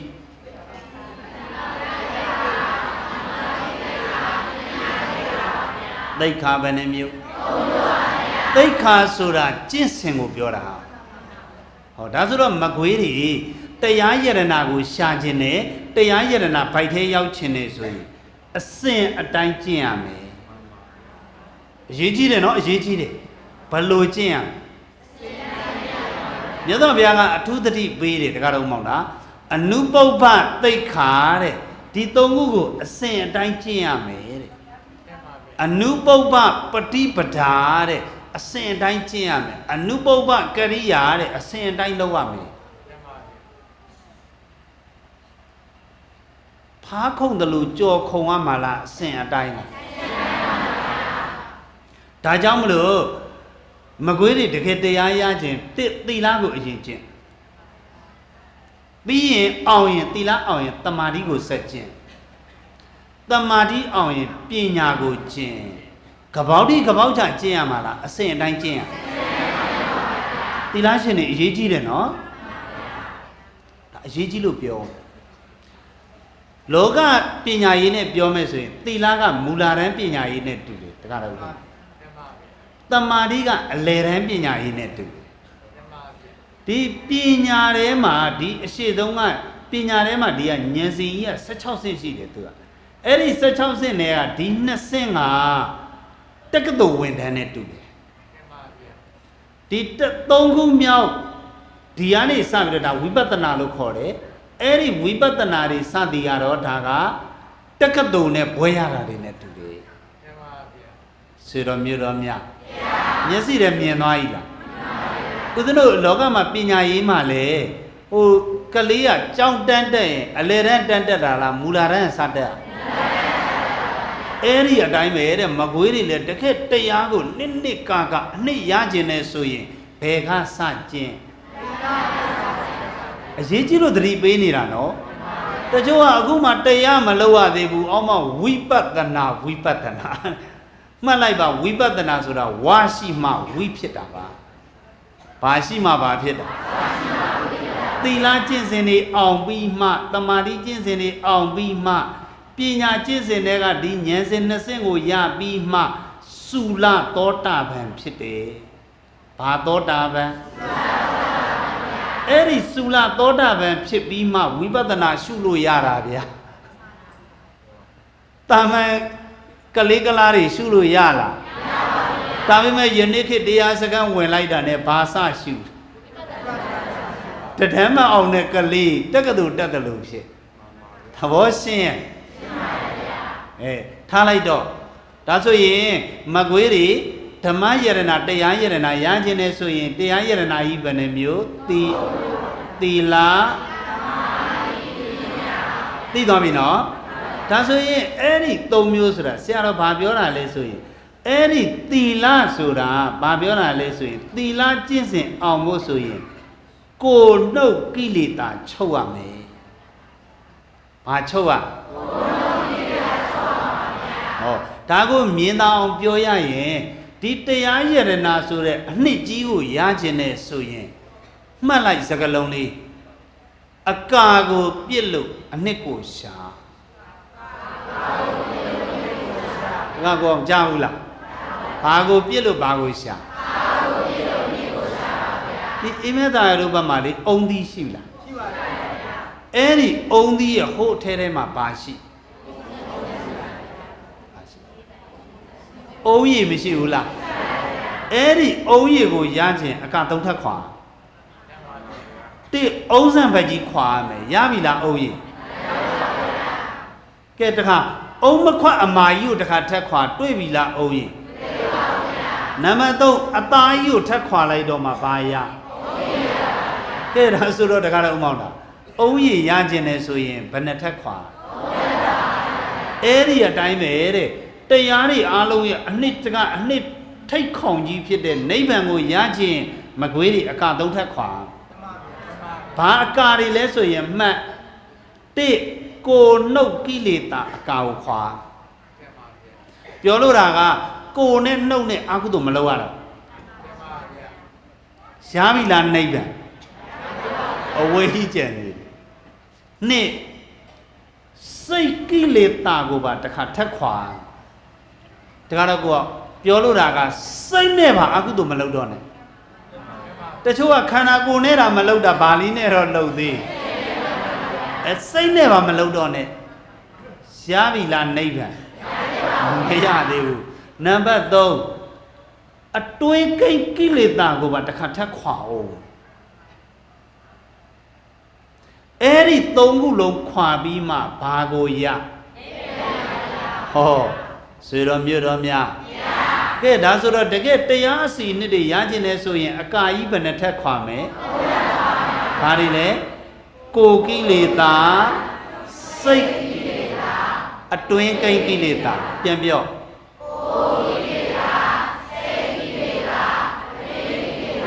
ကိုကိလေသာဆိုတာဗာလဲကိုနဲ့နှုတ်နဲ့အကုသို့မလုပ်တော့တာကိုပြောတာနော်ကိုကိလေသာခွာတာစိတ်ကိလေသာခွာတယ်ဆိုတာဘာနဲ့မှမလုပ်တော့ဘူးစိတ်နဲ့ပါအကုသို့မလုပ်တော့အတွင်းကိလေသာခွာတယ်ဆိုတာဘာအကုသို့မှမလုပ်တော့အလုံးကုန်သွားတာကိုပြောကြတော့မို့လားမြင်ရအကာကြီးဘယ်နှထက်ခွာခြင်းလားအကာအဲ့ဒီအကာခွာမှဘာရအနှစ်ကိုရမှာဒါဆိုရင်ဘလို့ခွာမလဲဆိုရင်မှကိုကိလေသာကိုသီလကျင့်စဉ်နဲ့ခွာတယ်မြင်နေနော်စိတ်ကိလေသာကိုတမာတိကျင့်စဉ်နဲ့ခွာအတွင်းကိလေသာကိုပညာကျင့်စဉ်နဲ့ခွာတယ်ဟောမကွေးတွေမြင်သွားပြီခွာမဲ့အကာကြီးဘယ်နဲ့ထက်လဲကိုကိလေသာကိုဘာနဲ့ခွာမယ်သီလနဲ့ခွာစိတ်ကိလေသာကိုအတွင်းကိလေသာကိုမြင်သွားပြီလားကွာဒါဆိုတော့ဆရာတော်တပည့်တို့အဲ့ဒါတွေခွာလိုက်ရင်ဘာအကျိုးရမလဲလာပြီအကျိုးလေးတွေနည်းနည်းပြမယ်အဲ့ဒီကိုကိလေသာကိုသီလကျင့်စဉ်နဲ့ခွာလိုက်ရင်မကွေးတွေတုံအပဲမကြတော့ဒါဆိုရင်ဒီလိုဘေးရောက်မှလဲလူပြည်နဲ့နတ်ပြည်တနေရာရောက်နောက်တစ်ခါတမာတိကျင့်စဉ်နဲ့စိတ်ကိလေသာကိုခွာရင်ဗြဟ္မပြည်ရောက်ပညာကျင့်စဉ်နဲ့အတွင်းကိလေသာကိုခွာရင်နိဗ္ဗာန်ရောက်မယ်ဟောဆွေတော်မျိုးတော်များသီလကျင့်စဉ်နဲ့ကိုကိလေသာကိုခွာရင်ဘာရောက်မယ်အပယ်မကြတော့ဘဲနဲ့ဘယ်ရောက်တမာတိကျင့်စဉ်နဲ့ဆိုရင်ဗြဟ္မပြည်ရောက်ပညာကျင့်စဉ်နဲ့မရှင်းဘူးလားကဲဒါဆိုတော့အဲ့ဒီ3မျိုးတွေကမကွေးတွေကဘယ်ရောက်ချင်းဟောနိဗ္ဗာန်တော့ရောက်ချင်းလိုက်တာမလျှော့တော့ဘူးလားနည်းနည်းပါးပါးလျှော့ပါအောင်ကဲနိဗ္ဗာန်ရောက်ချင်းတာဦးဇင်းတို့တာတို့ခေါ်တယ်ဒါပေမဲ့နည်းနည်းသုံးသပ်ပြမယ်နော်ပညာကျင့်စဉ်နဲ့နိဗ္ဗာန်ရောက်ဖို့ယနေ့ခေတ်တာမန်လူတွေမလွယ်ဘူးလို့မှတ်ပါတမာတိကျင့်စဉ်အောင်ပြီးတော့ဗြဟ္မပြည်ရောက်ဖို့ဦးဇင်းတို့တော်မနဲ့ကြကုတ်ကြခဲကြိုးစားအားထုတ်ရပါတယ်မကွေးတွေနဲ့အားလုံးသောလောကလူသားတွေအတွက်အမြန်ဆုံးနဲ့အကောင်းဆုံးကိုတော့မှတ်ပါသီလကျင့်စဉ်အောင်ပြီးတော့လူပြည်နတ်ပြည်ရောက်တာဘာကျင့်စဉ်အောင်ပြီးတော့ဘာကိုရောက်အဲ့ဒါကတော့အရင်ဆုံးလဲရအောင်လုပ်ရမယ်လူအများနဲ့လည်းအဆင်ပြေတယ်တကယ်လိုချင်လဲယနေ့ခေတ်နီးစနစ်ကောင်းနေဦးဇင်းတို့တုတ်တံမှာသွားရှာတွေ့ထားပြီးဖြစ်တဲ့အတွက်ကြောင့်တကယ်လိုချင်လဲတော်တော်များများရနိုင်ပါတယ်ဘာကျင့်စဉ်အဲ့ဒီသီလကျင့်စဉ်ဆိုတာဘာချုပ်သွားမှာကိုနှုတ်ကိလေသာချုပ်သွားတာပြောလို့တာကကိုနဲ့နှုတ်နဲ့အာကုသို့မလုပ်အောင်ကျင့်ဆွေတော်မြို့တော်များသီလကျင့်စဉ်ဆိုတာဘာနဲ့ဘာမလုပ်တော့လောကမှာလူတွေတော်တော်များများသိထားတာကသီလဆိုတာဘာလဲဆိုရင်ထိန်းတာသီလဆိုတာဘာ ဘာကိုထိန်းတာလဲဆိုရင်ကိုယ်နဲ့နှုတ်နဲ့အာကုသို့မလုံအောင်တခါတော့ကိုအောင်ထိန်းတာကိုဘာလို့ခေါ်လဲသီလအဲ့လိုမသိကြဘူးလားအဲ့ဒီအတိတိတချမ်းပဲအတိလို့မှတ်ပါလူတွေသိပ်ပြီးတော့မသိကြသေးတယ်နောက်ထပ်သီလတစ်မျိုးရှိသေးတယ်အဲ့ဒါငြိမ်းတဲ့သီလသီလရှင်တွေဘာသီလလဲဒါဆိုသီလဘယ်နှမျိုးဖြစ်သွားထိန်းတဲ့သီလနဲ့လူတွေတော်တော်များများသိတာဘာသီလဦးဇင်းကထက်ပြောလိုက်တယ်နောက်ထပ်တစ်မျိုးကဘာသီလဆရာတော်တပည့်တော်မြင်တောင်ဥပမာလေးပေးပါဆိုအယက်သမားအယက်ဖြတ်တယ်လို့ပေါ့အယက်သမားအယက်စဖြတ်တော့အယက်မတော့မိအောင် तू မထိန်ရဘူးလား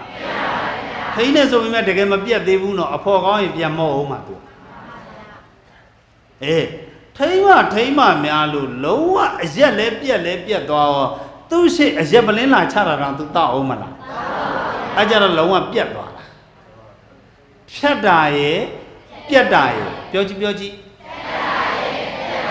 တူလားဖြတ်တာကထိန်းနေရသေးတယ်ပြတ်တာကထိန်းနေရကိုမလိုတော့ဘူးသူ့ဘာသာသူအော်တိုမတောင်းချင်တော့တာမကွေးတွေမျက်စိနဲ့မြင်ရလားအဲ့ဒီအတိုင်းပဲတဲ့လူတွေအခုအများသိနေတဲ့သီလဆိုတာထိန်းနေရတာသူကထိန်းရင်နဲ့ဦးနေပဲ့ထောင်ပဲ့နေ10 နှစ်ထိန်းလို့လည်းမပြီးတဘဝထိန်းလို့လည်းမပြီးစေဘဝထိန်းလို့လည်းမပြီးထိန်းရုံပဲထိန်းရတာကိုနောက်ထပ်သီလတစ်မျိုးကငြိမ်းတဲ့သီလတဲ့တခါတော့ဥမောင်တာငြိမ်းအောင်လုပ်လိုက်ရင်ထိန်းနေရကိုမလိုတော့ဘူးတဲ့သူက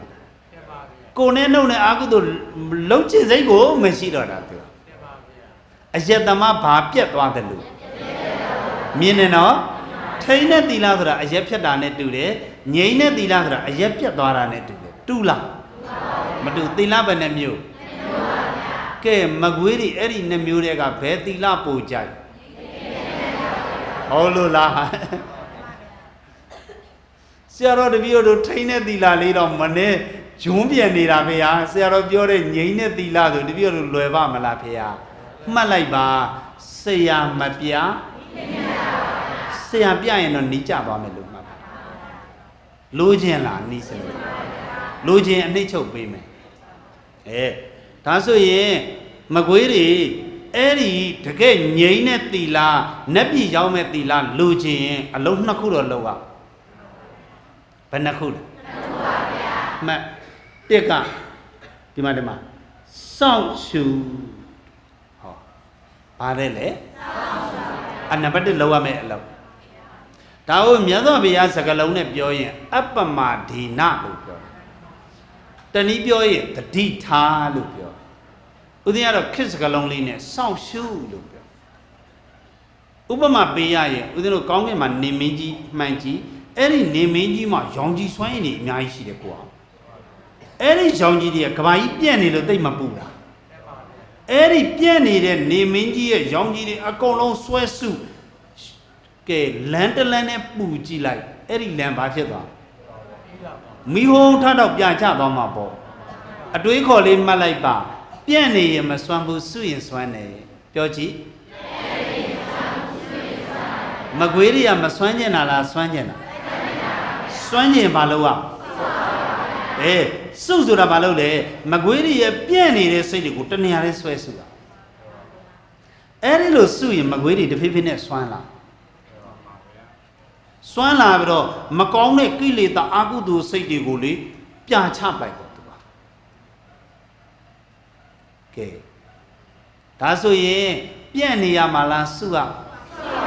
အဲ့ဒီလိုစုဖို့အတွက်ဦးဇင်းကနံပါတ်1ကီးပြောတယ်တခါတော့ဥမောင်တာစောင့်ရှုဟောဘာလို့อ่ะစောင့်ရှုဆိုတာကိုယ့်ရဲ့စိတ်ကိုတဏှာနဲ့စောင့်ရှုဆရာတို့ဒီလိုဘယ်မှာရှုရမှာလဲတကဘာလုံးနှိပါရှုလို့ရမှတ်လိုက်စကားလုံးလေးမကြည့်တတ်ရင်တဏှာကြည့်တတ်ရင်ဘာဝနာဗါတဲ့လေမကြည့်တတ်ရင်တဏှာကြည့်တတ်ရင်ဘာဝနာတကဘာလုံးနှိပါဟာကြည့်တတ်ရင်ကုသိုလ်တွေကြီးပဲသူကကြိုက်တဲ့နေရာရှုဒါပေမဲ့မြတ်စွာဘုရားကတော့အနှစ်ချုပ်ပေးထားတဲ့၄ခုရှိတယ်တတိပဋ္ဌာန်ကြီး၄ပါးတဲ့ဒါတော့ဥမောင်တာတို့ကြားဘူးလားဒါကိုတတိတဲ့ဝေဒနာတတိတဲ့စိတ်တတိတဲ့ ဓမ္မတတိတဲ့ဆရာလေးတွေတတိပဲနဲ့မျိုးဘာတွေလဲကိုတတိဝေဒနာတတိစိတ်တတိဓမ္မတတိပြောလို့တာကခန္ဓာကိုယ်ကြီးမှာစုမလားစိတ်ကို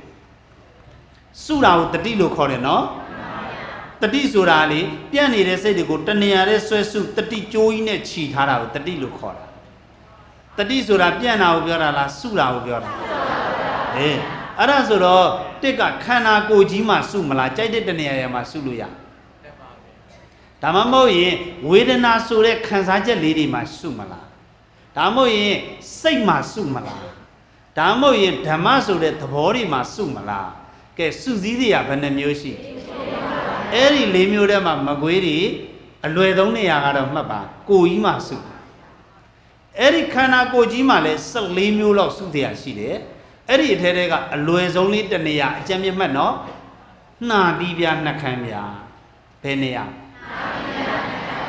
ဘာဖြစ်လို့လွယ်တာလဲဆိုတော့သူကဝင်လေထွက်လေလေးရအဲ့မှာလာလာတိုက်နေလို့ကဲလေမရှူတဲ့လူရှိလား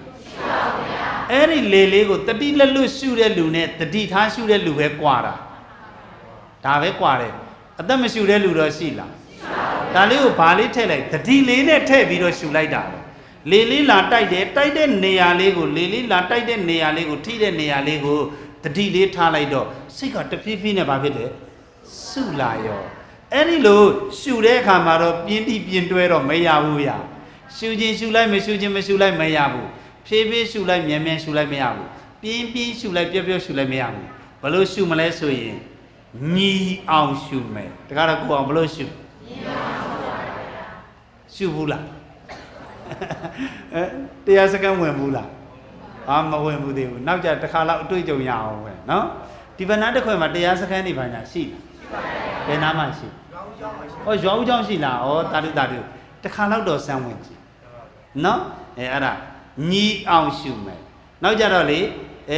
ညီတော့ညီတယ်ပြင်းတိပြင်းတွဲရှုနေရင်လည်းအိမ်ငိုက်သွားတတ်တယ်အားကြောင့်မလို့ပီတကိုနာက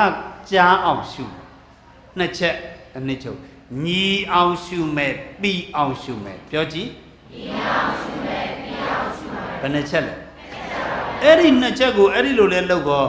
တကတော့ကိုအောင်ရဲ့စိတ်ကတနေရာထဲမှာစုသွားရောအဲ့ဒီစုတော့ကိုအောင်စွမ်းမိပေါ့အခုနေမင်းကြီးစုတော့ဘာဖြစ်လဲစွမ်းလာသလိုမကွေးတွေလည်းအဲ့ဒီလိုစုတဲ့ကျင့်စဉ်ကိုဒါကျင့်ပြအဲ့ဒါစွမ်းအဲ့ဒါဟိုနော်ကိုနိဗ္ဗာန်ရဖို့လို့မဟုတ်ဘူးနော်ကြီးပွားခြင်းရင်အောင်မြင်ခြင်းလည်းစုလို့ရတယ်ဗျာအဲ့ဒီစိတ်ကိုစုရင်မြည်သူမဆိုသမီးလေးစုလဲသမီးလေးစွမ်းတာပဲဟောပညာဆံမိုးပွဲတွေသင်နေတဲ့တာမီမီလေးတွေလည်းအဲ့ဒီစုတဲ့ကျင့်စဉ်တစ်နေ့ကို10မိနစ်နိုင်ဝက်လောက်ကျင့်အဲ့ဒါဆိုရင်ဉာဏ်တွေပိုထက်လာမယ်စိတ်တွေပိုစွမ်းလာမယ်ပညာရေးအတွက်လည်းမလိုဘူးလားစီးပွားရေးအတွက်ကောမလိုဘူးလားအဲ့ဒီစုတာဒီမကောင်းတာရှိလားမြည်သူမဆိုအကုန်လုံးအတွက်ကောင်းတချို့အဲ့ဒါတရားအားထုတ်မှလောက်ရတယ်ထင်တာမဟုတ်ဘူးနိုင်ငံသားမဆိုရင်ဟိုကလေးပေါက်စလေးတွေအစားအကုန်လုံးကြတာဒါဆိုရင်နံပါတ်1ဒီပါလဲစောင့်ရှုဒါအာနာပါနဆိုတဲ့ဥစ္စာလေးကနှာသီးပြနှခမ်းပြဆိုနမူနာပြောတာနော်တကဘာလုံးနှိပါရှုလို့ရတယ်မကွေးတွေမှတ်လိုက်လို့ရင်နံပါတ်1ဒီဘာရှုရမယ်စောင့်ရှုဆိုတာကပြန့်ခိုင်းတာလားစုခိုင်းတာအဲ့ဒီလိုဆွဲစုလိုက်တော့မကွေးတွေရဲ့စိတ်တွေကတနေရာလဲစုသွားပြီပေါ့စုရင်ဘာဖြစ်သွားပြီလဲစွမ်းပြီဒါပေမဲ့မပေါ်စနဲ့ဗျာဟိုကောင်ဝင်နှောက်ရှက်နိုင်တယ်ဘဲကောင်ကိလေသာဝင်နှောက်ရှက်မှာဘာဖြစ်လို့လဲဆိုတော့တတန်တရာလုံးမှာဒီစိတ်ကိုဦးဇင်းတို့ရဲ့စိတ်ကို तू ကခိုင်းစားလာတာလေအဲ့ဒါကိုဦးဇင်းတို့ကအခုဓမ္မပါဠိဆရာတော်ပေးတဲ့ဤစနစ်နဲ့ငါတို့ဆွဲစုမယ်ဆိုတော့သူ့စီကအတင်းသွားလူတော့ तू ကလွယ်လွယ်နဲ့လွတ်ပေးပါမလား तू ကလည်းပြန်လာလူမယ်ပေါ့ဒါဆိုတော့ तू ကလည်းလူကိုကလည်းလူဘာတယ်ပြန်ကြားတယ်ပြန်အပြိုင်ဝိုင်းလူကြတာကိုနိုင်တာများလား तू နိုင်တာများလားကောင်းရောဗျာအလူမအစာပိုင်းတော့ဟုတ်တုတ်နောက်ပိုင်းတော့ तू ခိုင်းတာပဲလောက်တာများတာပါမသွားဘူးလား तू နောက်ပါခြင်းလားမပါခြင်းဤစနစ်ပေးမယ်နံပါတ်1စွန့်လို့နံပါတ်2ပါလေလေအဲ့ကောင်ခိုင်းတာမလုံနဲ့ဗျာကိုတနေရာတဲ့ကိုဆွဲစု အဲ့လိုစုနေတဲ့အချိန်မှာလေ तू ကလာပြီတနာရီလောက်ဆိုရင်ခါနာလာပြီဒူးနာလာပြီပေါင်ကြိုက်လာပြီမလုပ်ဘူးလားပြစ်ထားလိုက်အဲ့ကောင်နော် तू ခိုင်းတာမလုပ်နဲ့ခါသွားဆိုလဲမသွားနဲ့ကိုဒီညမှာပဲစုနေပေါင်သွားဆိုလဲဗာလဲမသွားနဲ့ဒူးသွားဆိုလဲမသွားနဲ့အိမ်ပြန်ဆိုရင်လဲမပြန်နဲ့သားစီသွားဆိုလဲမသွားနဲ့ကဲဘယ်နေရာမှာပဲစုနေရမှာသူပင်ကိုရွေးထားတဲ့ကိုကြိုက်တာရွေးနော်ခုနနမူနာပြောပြတယ်ကိုကြိုက်တဲ့တနေရာအဲ့ဒီတနေရာလေးပဲစုသူခိုင်းတာမလုံးနဲ့သူခိုင်းတာမလုံးနဲ့ဆိုတာကိုဦးသိရပါလေခေတ်စကားနဲ့ပြောတော့စွန့်လို့သူ့ကိုပြစ်ထားလိုက်လို့ဆိုလိုတာကဲဒါဆိုတော့တကားတော့ဥမောင်တာဘယ်နဲ့ချက်စောင်းရှုမဲ့စွန့်လို့မဲ့ပြောနောက်တစ်ခေါက်ပြောအဲ့ဒီလိုလဲလှုပ်ရောမကွေးတွေအံ့ဩဝဲကောင်းတာလေးလာလိမ့်မယ်အဲ့ဒီလိုကိလေသာခိုင်းတာကိုမလုပ်ပါများတော့ဦးဇင်းတို့ဝိသုဒ္ဓိမတ်မဟာတိကစာမျက်နှာ402မှာဘာပြောသလဲဆိုရင်နိရုဒ္ဓဟတန္တဘာဝေနပရိထုပ္ပလတော်တဲ့ကိလေသာကသူခိုင်းတာမလုပ်လဲမလုပ်ရောအဲ့ဒီကိလေသာကအာနေသွားရောသူခိုင်းတာမလုပ်တော့ကိလေသာဘာနေသွားအာနေသွားတော့တဲ့ဘာဖြစ်လဲဆိုရင်ကိရိယာမယစိတ်တေဟိအာဝိမိတ်တဘဝံကပိုတိကာလိခန္ဓာတိတရီရာဝယဝနံနေဆလဘာဝေနဝဋ္ဌာနံဆိုတော့မျိုးတို့များအတွက်တော့ပြောတာမဟုတ်ဘူးဦးသိန်းအခုကလိုက်လွှင့်ထားတော့တကဘာလုံးကကြည်နေတာတချို့ပညာရှင်တွေကရှိတော့သူတို့ပညာရှင်လေးတွေအတွက်အထောက်ပံ့လေးရပါစေဆိုပြီးတော့ဦးသိန်းကအထောက်လေးနဲ့ပြောတာယောဂီများအတွက်ကတော့ဆွေတော်မျိုးတို့များအတွက်ကတော့ရှင်းရှင်းလေးမှန်အဲ့ဒီလိုသူခိုင်းတာမလုပ်တော့သူအားနေသွားတော့ဒီခန္ဓာကိုယ်ကြီးကမလုံးမရှက်ကြောက်ရွံ့ကြီးလို့ဘာရုပ်ကြီးလို့ဥပမာလေးပေးရရင်ရုပ်သေးဆရာကနှဲ့ရင်ဘာလေးကရုပ်သေးဆရာကမနဲ့တော့ရုပ်သေးလေးကအောင်မလားပြုတ်ဆိုဘာလို့ဖြစ်တာငြိမ်သွားသလိုတဲ့အဲ့ဒီကိလေသာကိုခိုင်းတာမလုပ်ပါများတော့ကိလေသာကဘာလဲအာနေပြီးတော့ကျိုးပြုတ်သွားပြီးတော့မလုံးမရှက်ဘာရုပ်ကြီးလို့ကြောက်ရုပ်ကြီးလို့ဖြစ်သွားဥပမာပေါ့မီးလို့ပေါ့မီးကလောင်ပြီလောင်တာကိုမီးလောင်ရဘာပင့်အစိတ်ပင်ဘာလောင်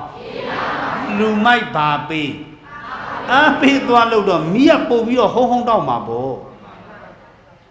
ကိုအောင်မြင်နေတော့မီးလောင်နေတာကိုလောင်စာသွားထဲတော့အဲ့ဒီမီးဒီဘာဖြစ်သွားပို့ပြီးတော့လောင်စာကောင်းမယ်အဲ့ဒီအတိုင်းပဲတဲ့တကားတော့ဥမောင်တာတို့ကိုတရားမှတ်နေတယ်ကိလေသာကိုလာခိုင်းမယ်ခိုင်းတော့သူခိုင်းတာသွားလုံးမှာတော့အဲ့ကောင်ဘာဖြစ်သွားပို့ပြီးတော့လောင်အားကောင်းပြီးတော့ဘဒုဘာအားပေးတယ်လူမိုက်အားပေးတော့သူပို့အားကြီးသွားမှာပေါ့အဲ့တော့ကိုအားသူခိုင်းတာမလုံနဲ့ဘာလို့ရမလဲစွန့်လို့ဒိုင်ငံသူ့ကိုဥပိ္ပခပြုထားပြီးတော့စွန့်လွတ်ပါများတော့မီးဒီလောင်စာထက်မထဲတော့တဖြည်းဖြည်းနဲ့ဘာကျိုးကြသွားအညွန့်ကျိုးကြသွားတယ်လို့တဲ့ကိလေသာကလည်းသူခိုင်းတာလည်းမလုပ်ကောကိလေသာလည်းအညွန့်ကျိုးပြီးသွားတော့မကွေးတွေခန္ဓာကိုယ်ကြီးကမလုံမရှက်ဘာရုပ်ကြီးလို့ဦးဇင်းတို့အပြင်မှာလဲလေတငယ်ချင်းတက်ဖွဲ့အတူသွားအတူလာနောက်ကြတော့တယောက်ကအလုံများတော့မလိုက်နိုင်ဟိုလူတွေလာခေါ်မယ်ဆဲကားခေါ်မယ်အခါ90ခေါ်လို့မှမလိုက်တော့ကဲသူတို့ဘာဖြစ်သွားစိတ်ပြက်သွားမှာပေါ့ဂျင်းစိမ့်နဲ့မိတ်တလင်သူကျင်မကိုကျင်กว่าဆိုတငယ်ချင်းကမပြတ်ဘူးလားအဲ့ဒီအတိုင်းပဲကိလေသာခိုင်းတာမလုပ်ပါများတော့ကိလေသာနဲ့တငယ်ချင်းကမပြတ်ဘူးလားပြက်လဲပြက်ရောဆရာလေးတွေမလုံးမရှက်ဘာရုပ်ကြီးလို့ဖြုတ်ဆိုကြောက်ရုပ်ကြီးလို့ဖြစ်သွားတာတချို့ကအဲ့ဒီအဆင့်အထိမကျင့်ဘူးတော့လေဥစဉ်ကိုဘာခေါ်တယ်မှတ်လဲကြောက်ရုပ်ကိုတော့ဘာကိုတော့တဲ့အဲ့ဒီအဆင့်ရောက်သွားရင်မှတ်လိုက်ပါအကြံပြင်းကိုနှုတ်ကိလေသာချုပ်သွားပြီဘာချုပ်သွားအဲ့ဒါဆိုရင်မကွေးတွေဝမ်းသာလိုက်တော့သီလကျင့်စဉ်အကျမ်းအောင်ဘာကျင့်စဉ်အဲ့ဒါဆိုရင်ဝမ်းသာလိုက်တော့တော်ယုံတန်ယုံအပယ်မကြတော့ဘူးမကွေးတွေဘယ်ရောက် လူပြည်နဲ့နတ်ပြည်တနေရာကြိုက်တဲ့နေရာသွားကြပေါ့ဗျာဆွေတော်မြို့တော်များ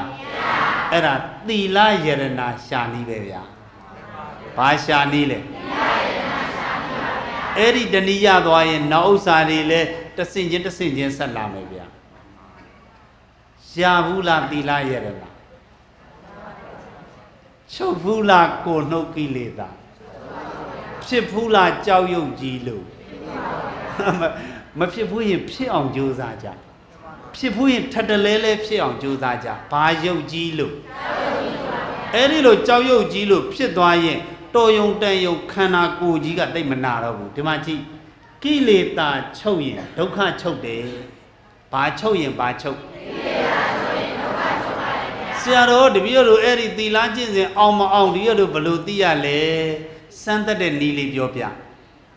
ဘာနည်းလေးဦးဇင်းတို့ရွှေစစ်မစစ်ဘာနဲ့မှတ်ကြောက်တယ်ငရဲမိစသည်နဲ့မှတ်ကြောက်မတင်ဘူးလားမှတ်ကြောက်တင်လိုက်တော့ရွှေစစ်မစစ်မသိရဘူးလားအဲ့ဒီအတိုင်းနေမကွေးတွေလည်းကိုယ်တိုင်တရားရှိလားသီလရှိလားမရှိလားကိုယ်တိုင်မဟုတ်ဘူးကိုယ့်ရဲ့မိသားစုသီလရှိလားမရှိလားသီလကျင့်စဉ်အောင်လားမအောင်လားကိုယ်မိတ်ဆွေတွေသီလကျင့်စဉ်မအောင်လားအောင်လားမအောင်လားစစ်နည်းလေးပေးမယ်မှတ်လိုက်ကိလေသာချုပ်ရင်ဒုက္ခချုပ်တယ်ဘာချုပ်ရင်ဘာချုပ်ကိလေသာချုပ်ရင်ဒုက္ခချုပ်ပါတယ်ဗျာဒါကတော့ကိုအောင်အခုနတော့ကဒီကိုနှုတ်ကိလေသာချုပ်သွားရင်တဲ့အဲ့ဒီသူဟာ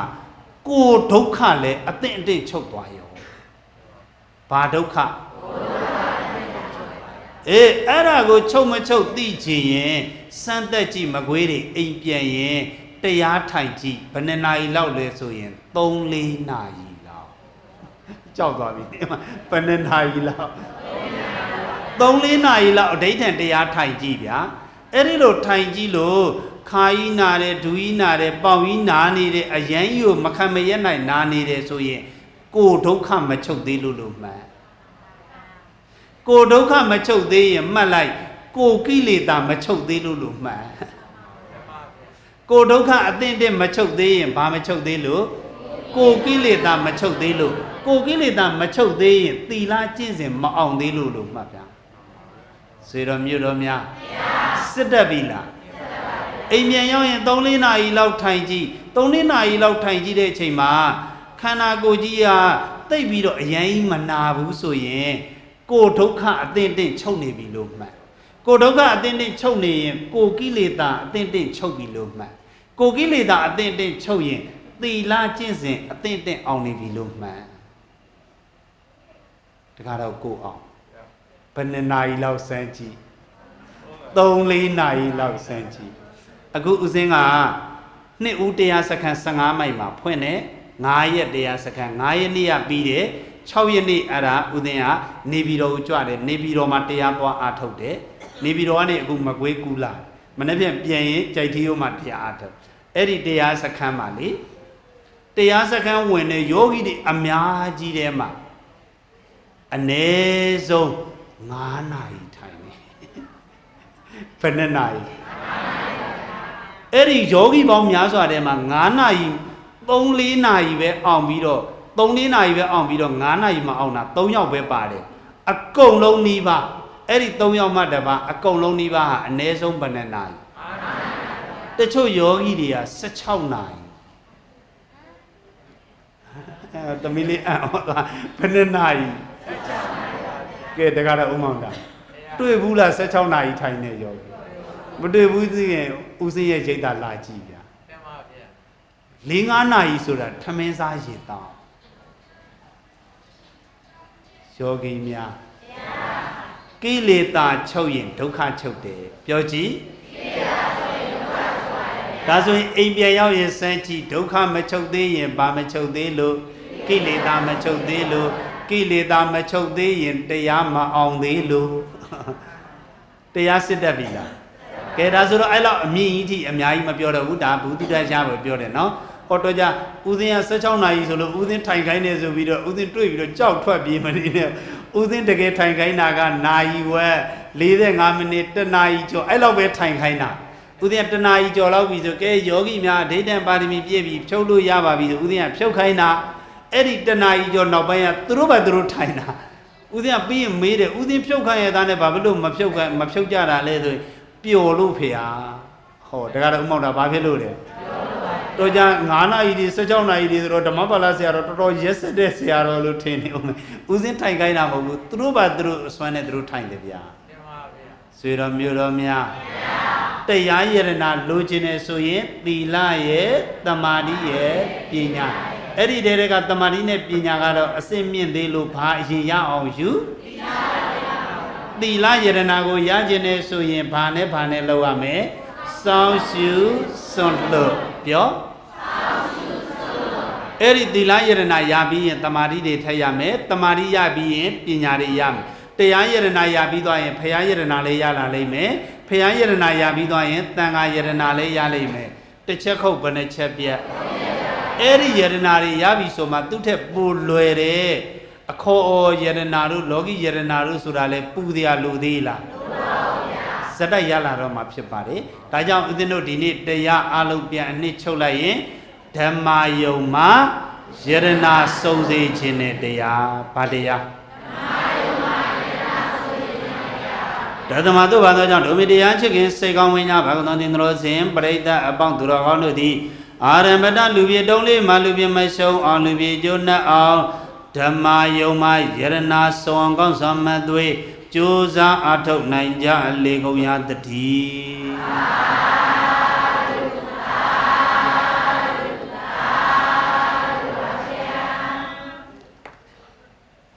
ဆွေတော်မျိုးတော်များအခုလို့တစ်ခါစုံဖို့လွယ်လားလွယ်ပါဘူးဗျာဒါပေမဲ့အမြဲတမ်းစုံလို့ရတဲ့နည်းစနစ်ရှိပါတယ်အဲ့ဒါဘာလဲဆိုကမ္ဘာအွန်လိုင်းဆိုရှယ်မီဒီယာနဲ့ချိတ်ဆက်ထားရင်တဦးသတင်းတဦးအမြဲတမ်းသိရဒီလိုစာရွက်လေးတွေဝေထားတာရဒီလိုပမ်ဖလက်လေးတွေရောပမ်ဖလက်လေးတွေဒီလိုပမ်ဖလက်လေးတွေလည်းပါနော်ရတယ်နော်အဲ့ဒီစာရွက်လေးတွေပမ်ဖလက်လေးတွေရဲ့အောက်မှာဒီအောက်မှာမြန်မာလိုဓမ္မပါဠိအင်္ဂလိပ်လို DPF မြန်မာလိုပါလေအင်္ဂလိပ်လို အဲ့ဒီစကားလုံးကိုကမ္ဘာအွန်လိုင်းဆိုရှယ်မီဒီယာတွေဖြစ်တဲ့ Facebook တို့ TikTok တို့ YouTube တို့မှာရိုက်ရှာမယ်ဆိုရင်ဦးဇင်းရဲ့သာသနာပြုသတင်းတရားသတင်းတွေတွေ့ရပါတယ်အဲ့ဒီထဲမှာဦးဇင်းဟောထားတဲ့တရားတစ်ပုဒ်ဆိုရင်ကြည့်တဲ့သူပေါင်း8သိန်းကျော်ရှိတယ်လောကလူသားတွေကတော်တော်များများအပြုတ်အပပဲကြည့်ကြတာများတယ်တရားဆိုရင်1000ကျော်တာတော့ရှားပါတယ်ဒါပေမဲ့ဦးဇင်းရဲ့တရားတစ်ပုဒ်ကတော့ကြည့်တဲ့သူပေါင်းဘယ်လောက်8သိန်းကျော်ရှိအဲ့ဒီထဲမှာဝင်ပြီးတော့ဦးဇင်းရဲ့တရားဓမ္မတွေကြည့်လို့ရတယ်နော်ဒီမှာပေးထားတဲ့အဲ့ဒီစာရွက်ကလေးတွေနဲ့လေးလာလို့ရတယ်ပို့ပြီးတော့လေးလာခြင်းနဲ့ဆိုရင်ကပိယတွေစီကဒီစာရွက်လေးတောင်းထားအဲ့ဒါဆိုရင်တော့ဒီထဲမှာကျင့်စဉ်စနစ်တွေပါပါတယ်တကယ်လို့ဒီစာရွက်လေးတွေစာအုပ်လေးတွေမရဘူးဆိုရင်လည်းအဲ့ဒီ online မှာဦးဇင်းရဲ့တရားနည်းစနစ်တွေရှိတယ်အဲ့ဒါတွေနဲ့တော့ကျင့်မယ်ဆိုရင်တော့တရားနည်းစနစ်တွေမြန်အောင်မြင်ပေါင်းမြောင်မယ်ပို့ပြီးတော့မြန်ခြင်းနဲ့ဆိုရင်တော့တခါတော့ဥမောင်တာဦးဇင်းတရားစခန်းလာအားထုတ်ပို့ပြီးတော့မြန်ပေါင်းမယ်ပေါ့ဗျာနော်ဒါကြောင့်မလို့အခုဒီနေ့အလှတော်တည်ရင်နော်ဒီတရားပွဲတည်ရတော့အခုတခါတည်း live ကိုလွှင့်ထားပြီဆိုတော့အခုတည်းအဲ့မှာတခါတည်းရှိပြီးသားနော်ဒါဆိုတော့အဲ့ဒီ online နေတဲ့ဒါချိတ်ဆက်ထားမယ်ဆိုရင်ဘယ်လောက်ဝေနီးလေးပါပဲဗျာကဲပြည့်သမျှကုသိုလ်ကောင်းမှုတွေအမြတ်တန်ကမ်းလန်းဝေငှကြစုဝစီကံမြောက်ကုသိုလ်ရသောလိုက်ဆိုလိုက်ကြဣဒံနောပုံညံနိဗ္ဗာနတ္တလစ္စယောဟောတုအရှင်ဖယတပိတော်များသည်ဘုနာတေယေဒုက္ခဘေတို့ဖြင့်ချိန်ဖန်နှိစ္စခံရသောတန္တရာဝစီယမလွန်မြောက်ပါရခြင်းအကျိုးငါဓမ္မယုံမှာယရနာဆုံးကြောင်းဓမ္မယုံအလူဘုရားနေကစားတင်အလူတရားပွဲအလူအစရှိသောပါရမီဖြင့်ကုသိုလ်ကောင်းမှုအဆူဆူတို့ကိုပြုလုပ်အားထုတ်ပါကုန်ဤကောင်းမှု ကုသိုလ်ဖို့ကိုမိခင်ဖခင်ဆရာသခင်ကျေးဇူးရှင်မအစာပြု၍30ဘုံရှင်လေကုန်သောနတ်လူပြမသတ္တဝါတို့အားအမြအမြပေးဝေငှပါ၏သူအဖြစ်မြန်မာနိုင်ငံမကွေးတိုင်းမကွေးမြို့နယ်နံကကျွန်းကျေးရွာအုပ်စုအေးမြသာယာကျေးရွာရွှေပြည်သာဓမ္မယုံနှင့်ဆက်ဆက်သမျှအဆောင်အရှောက်နတ်မြတ်နတ်ကောင်းနတ်အပေါင်းနှင့်ပဋ္ဌာန်းဆက်ပုဂ္ဂိုလ်ပေါင်းတို့အားအမြအမြပေးဝေငှပါ၏ဘုံ31ဖြစ်ဖြစ်များစွာတတ္တဝါတို့လည်းကုသိုလ်ကောင်းမှုအမြရ၍ကိုယ်စိတ်နှပြကျမ်းမာကြသည်ချမ်းသာကြသည်လမ်းဖြာကြသည်ဝမ်းသာကြသည်ဖြစ်ကြပါစေသောကုသိုလ်အမြ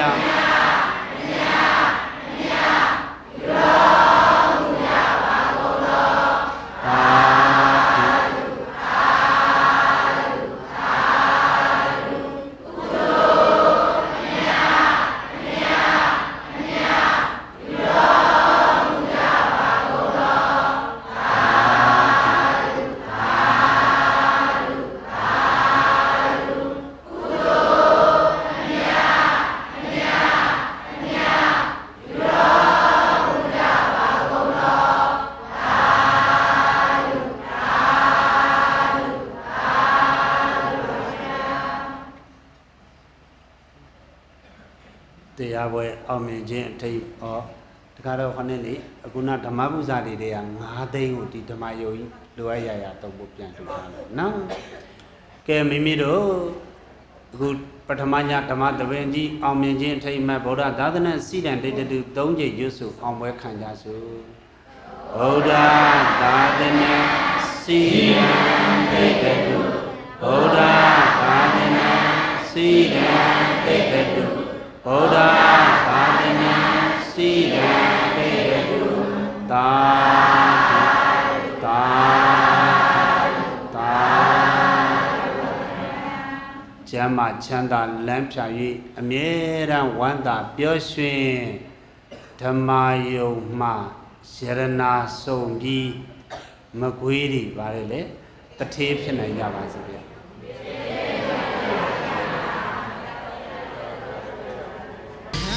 ဟောကြား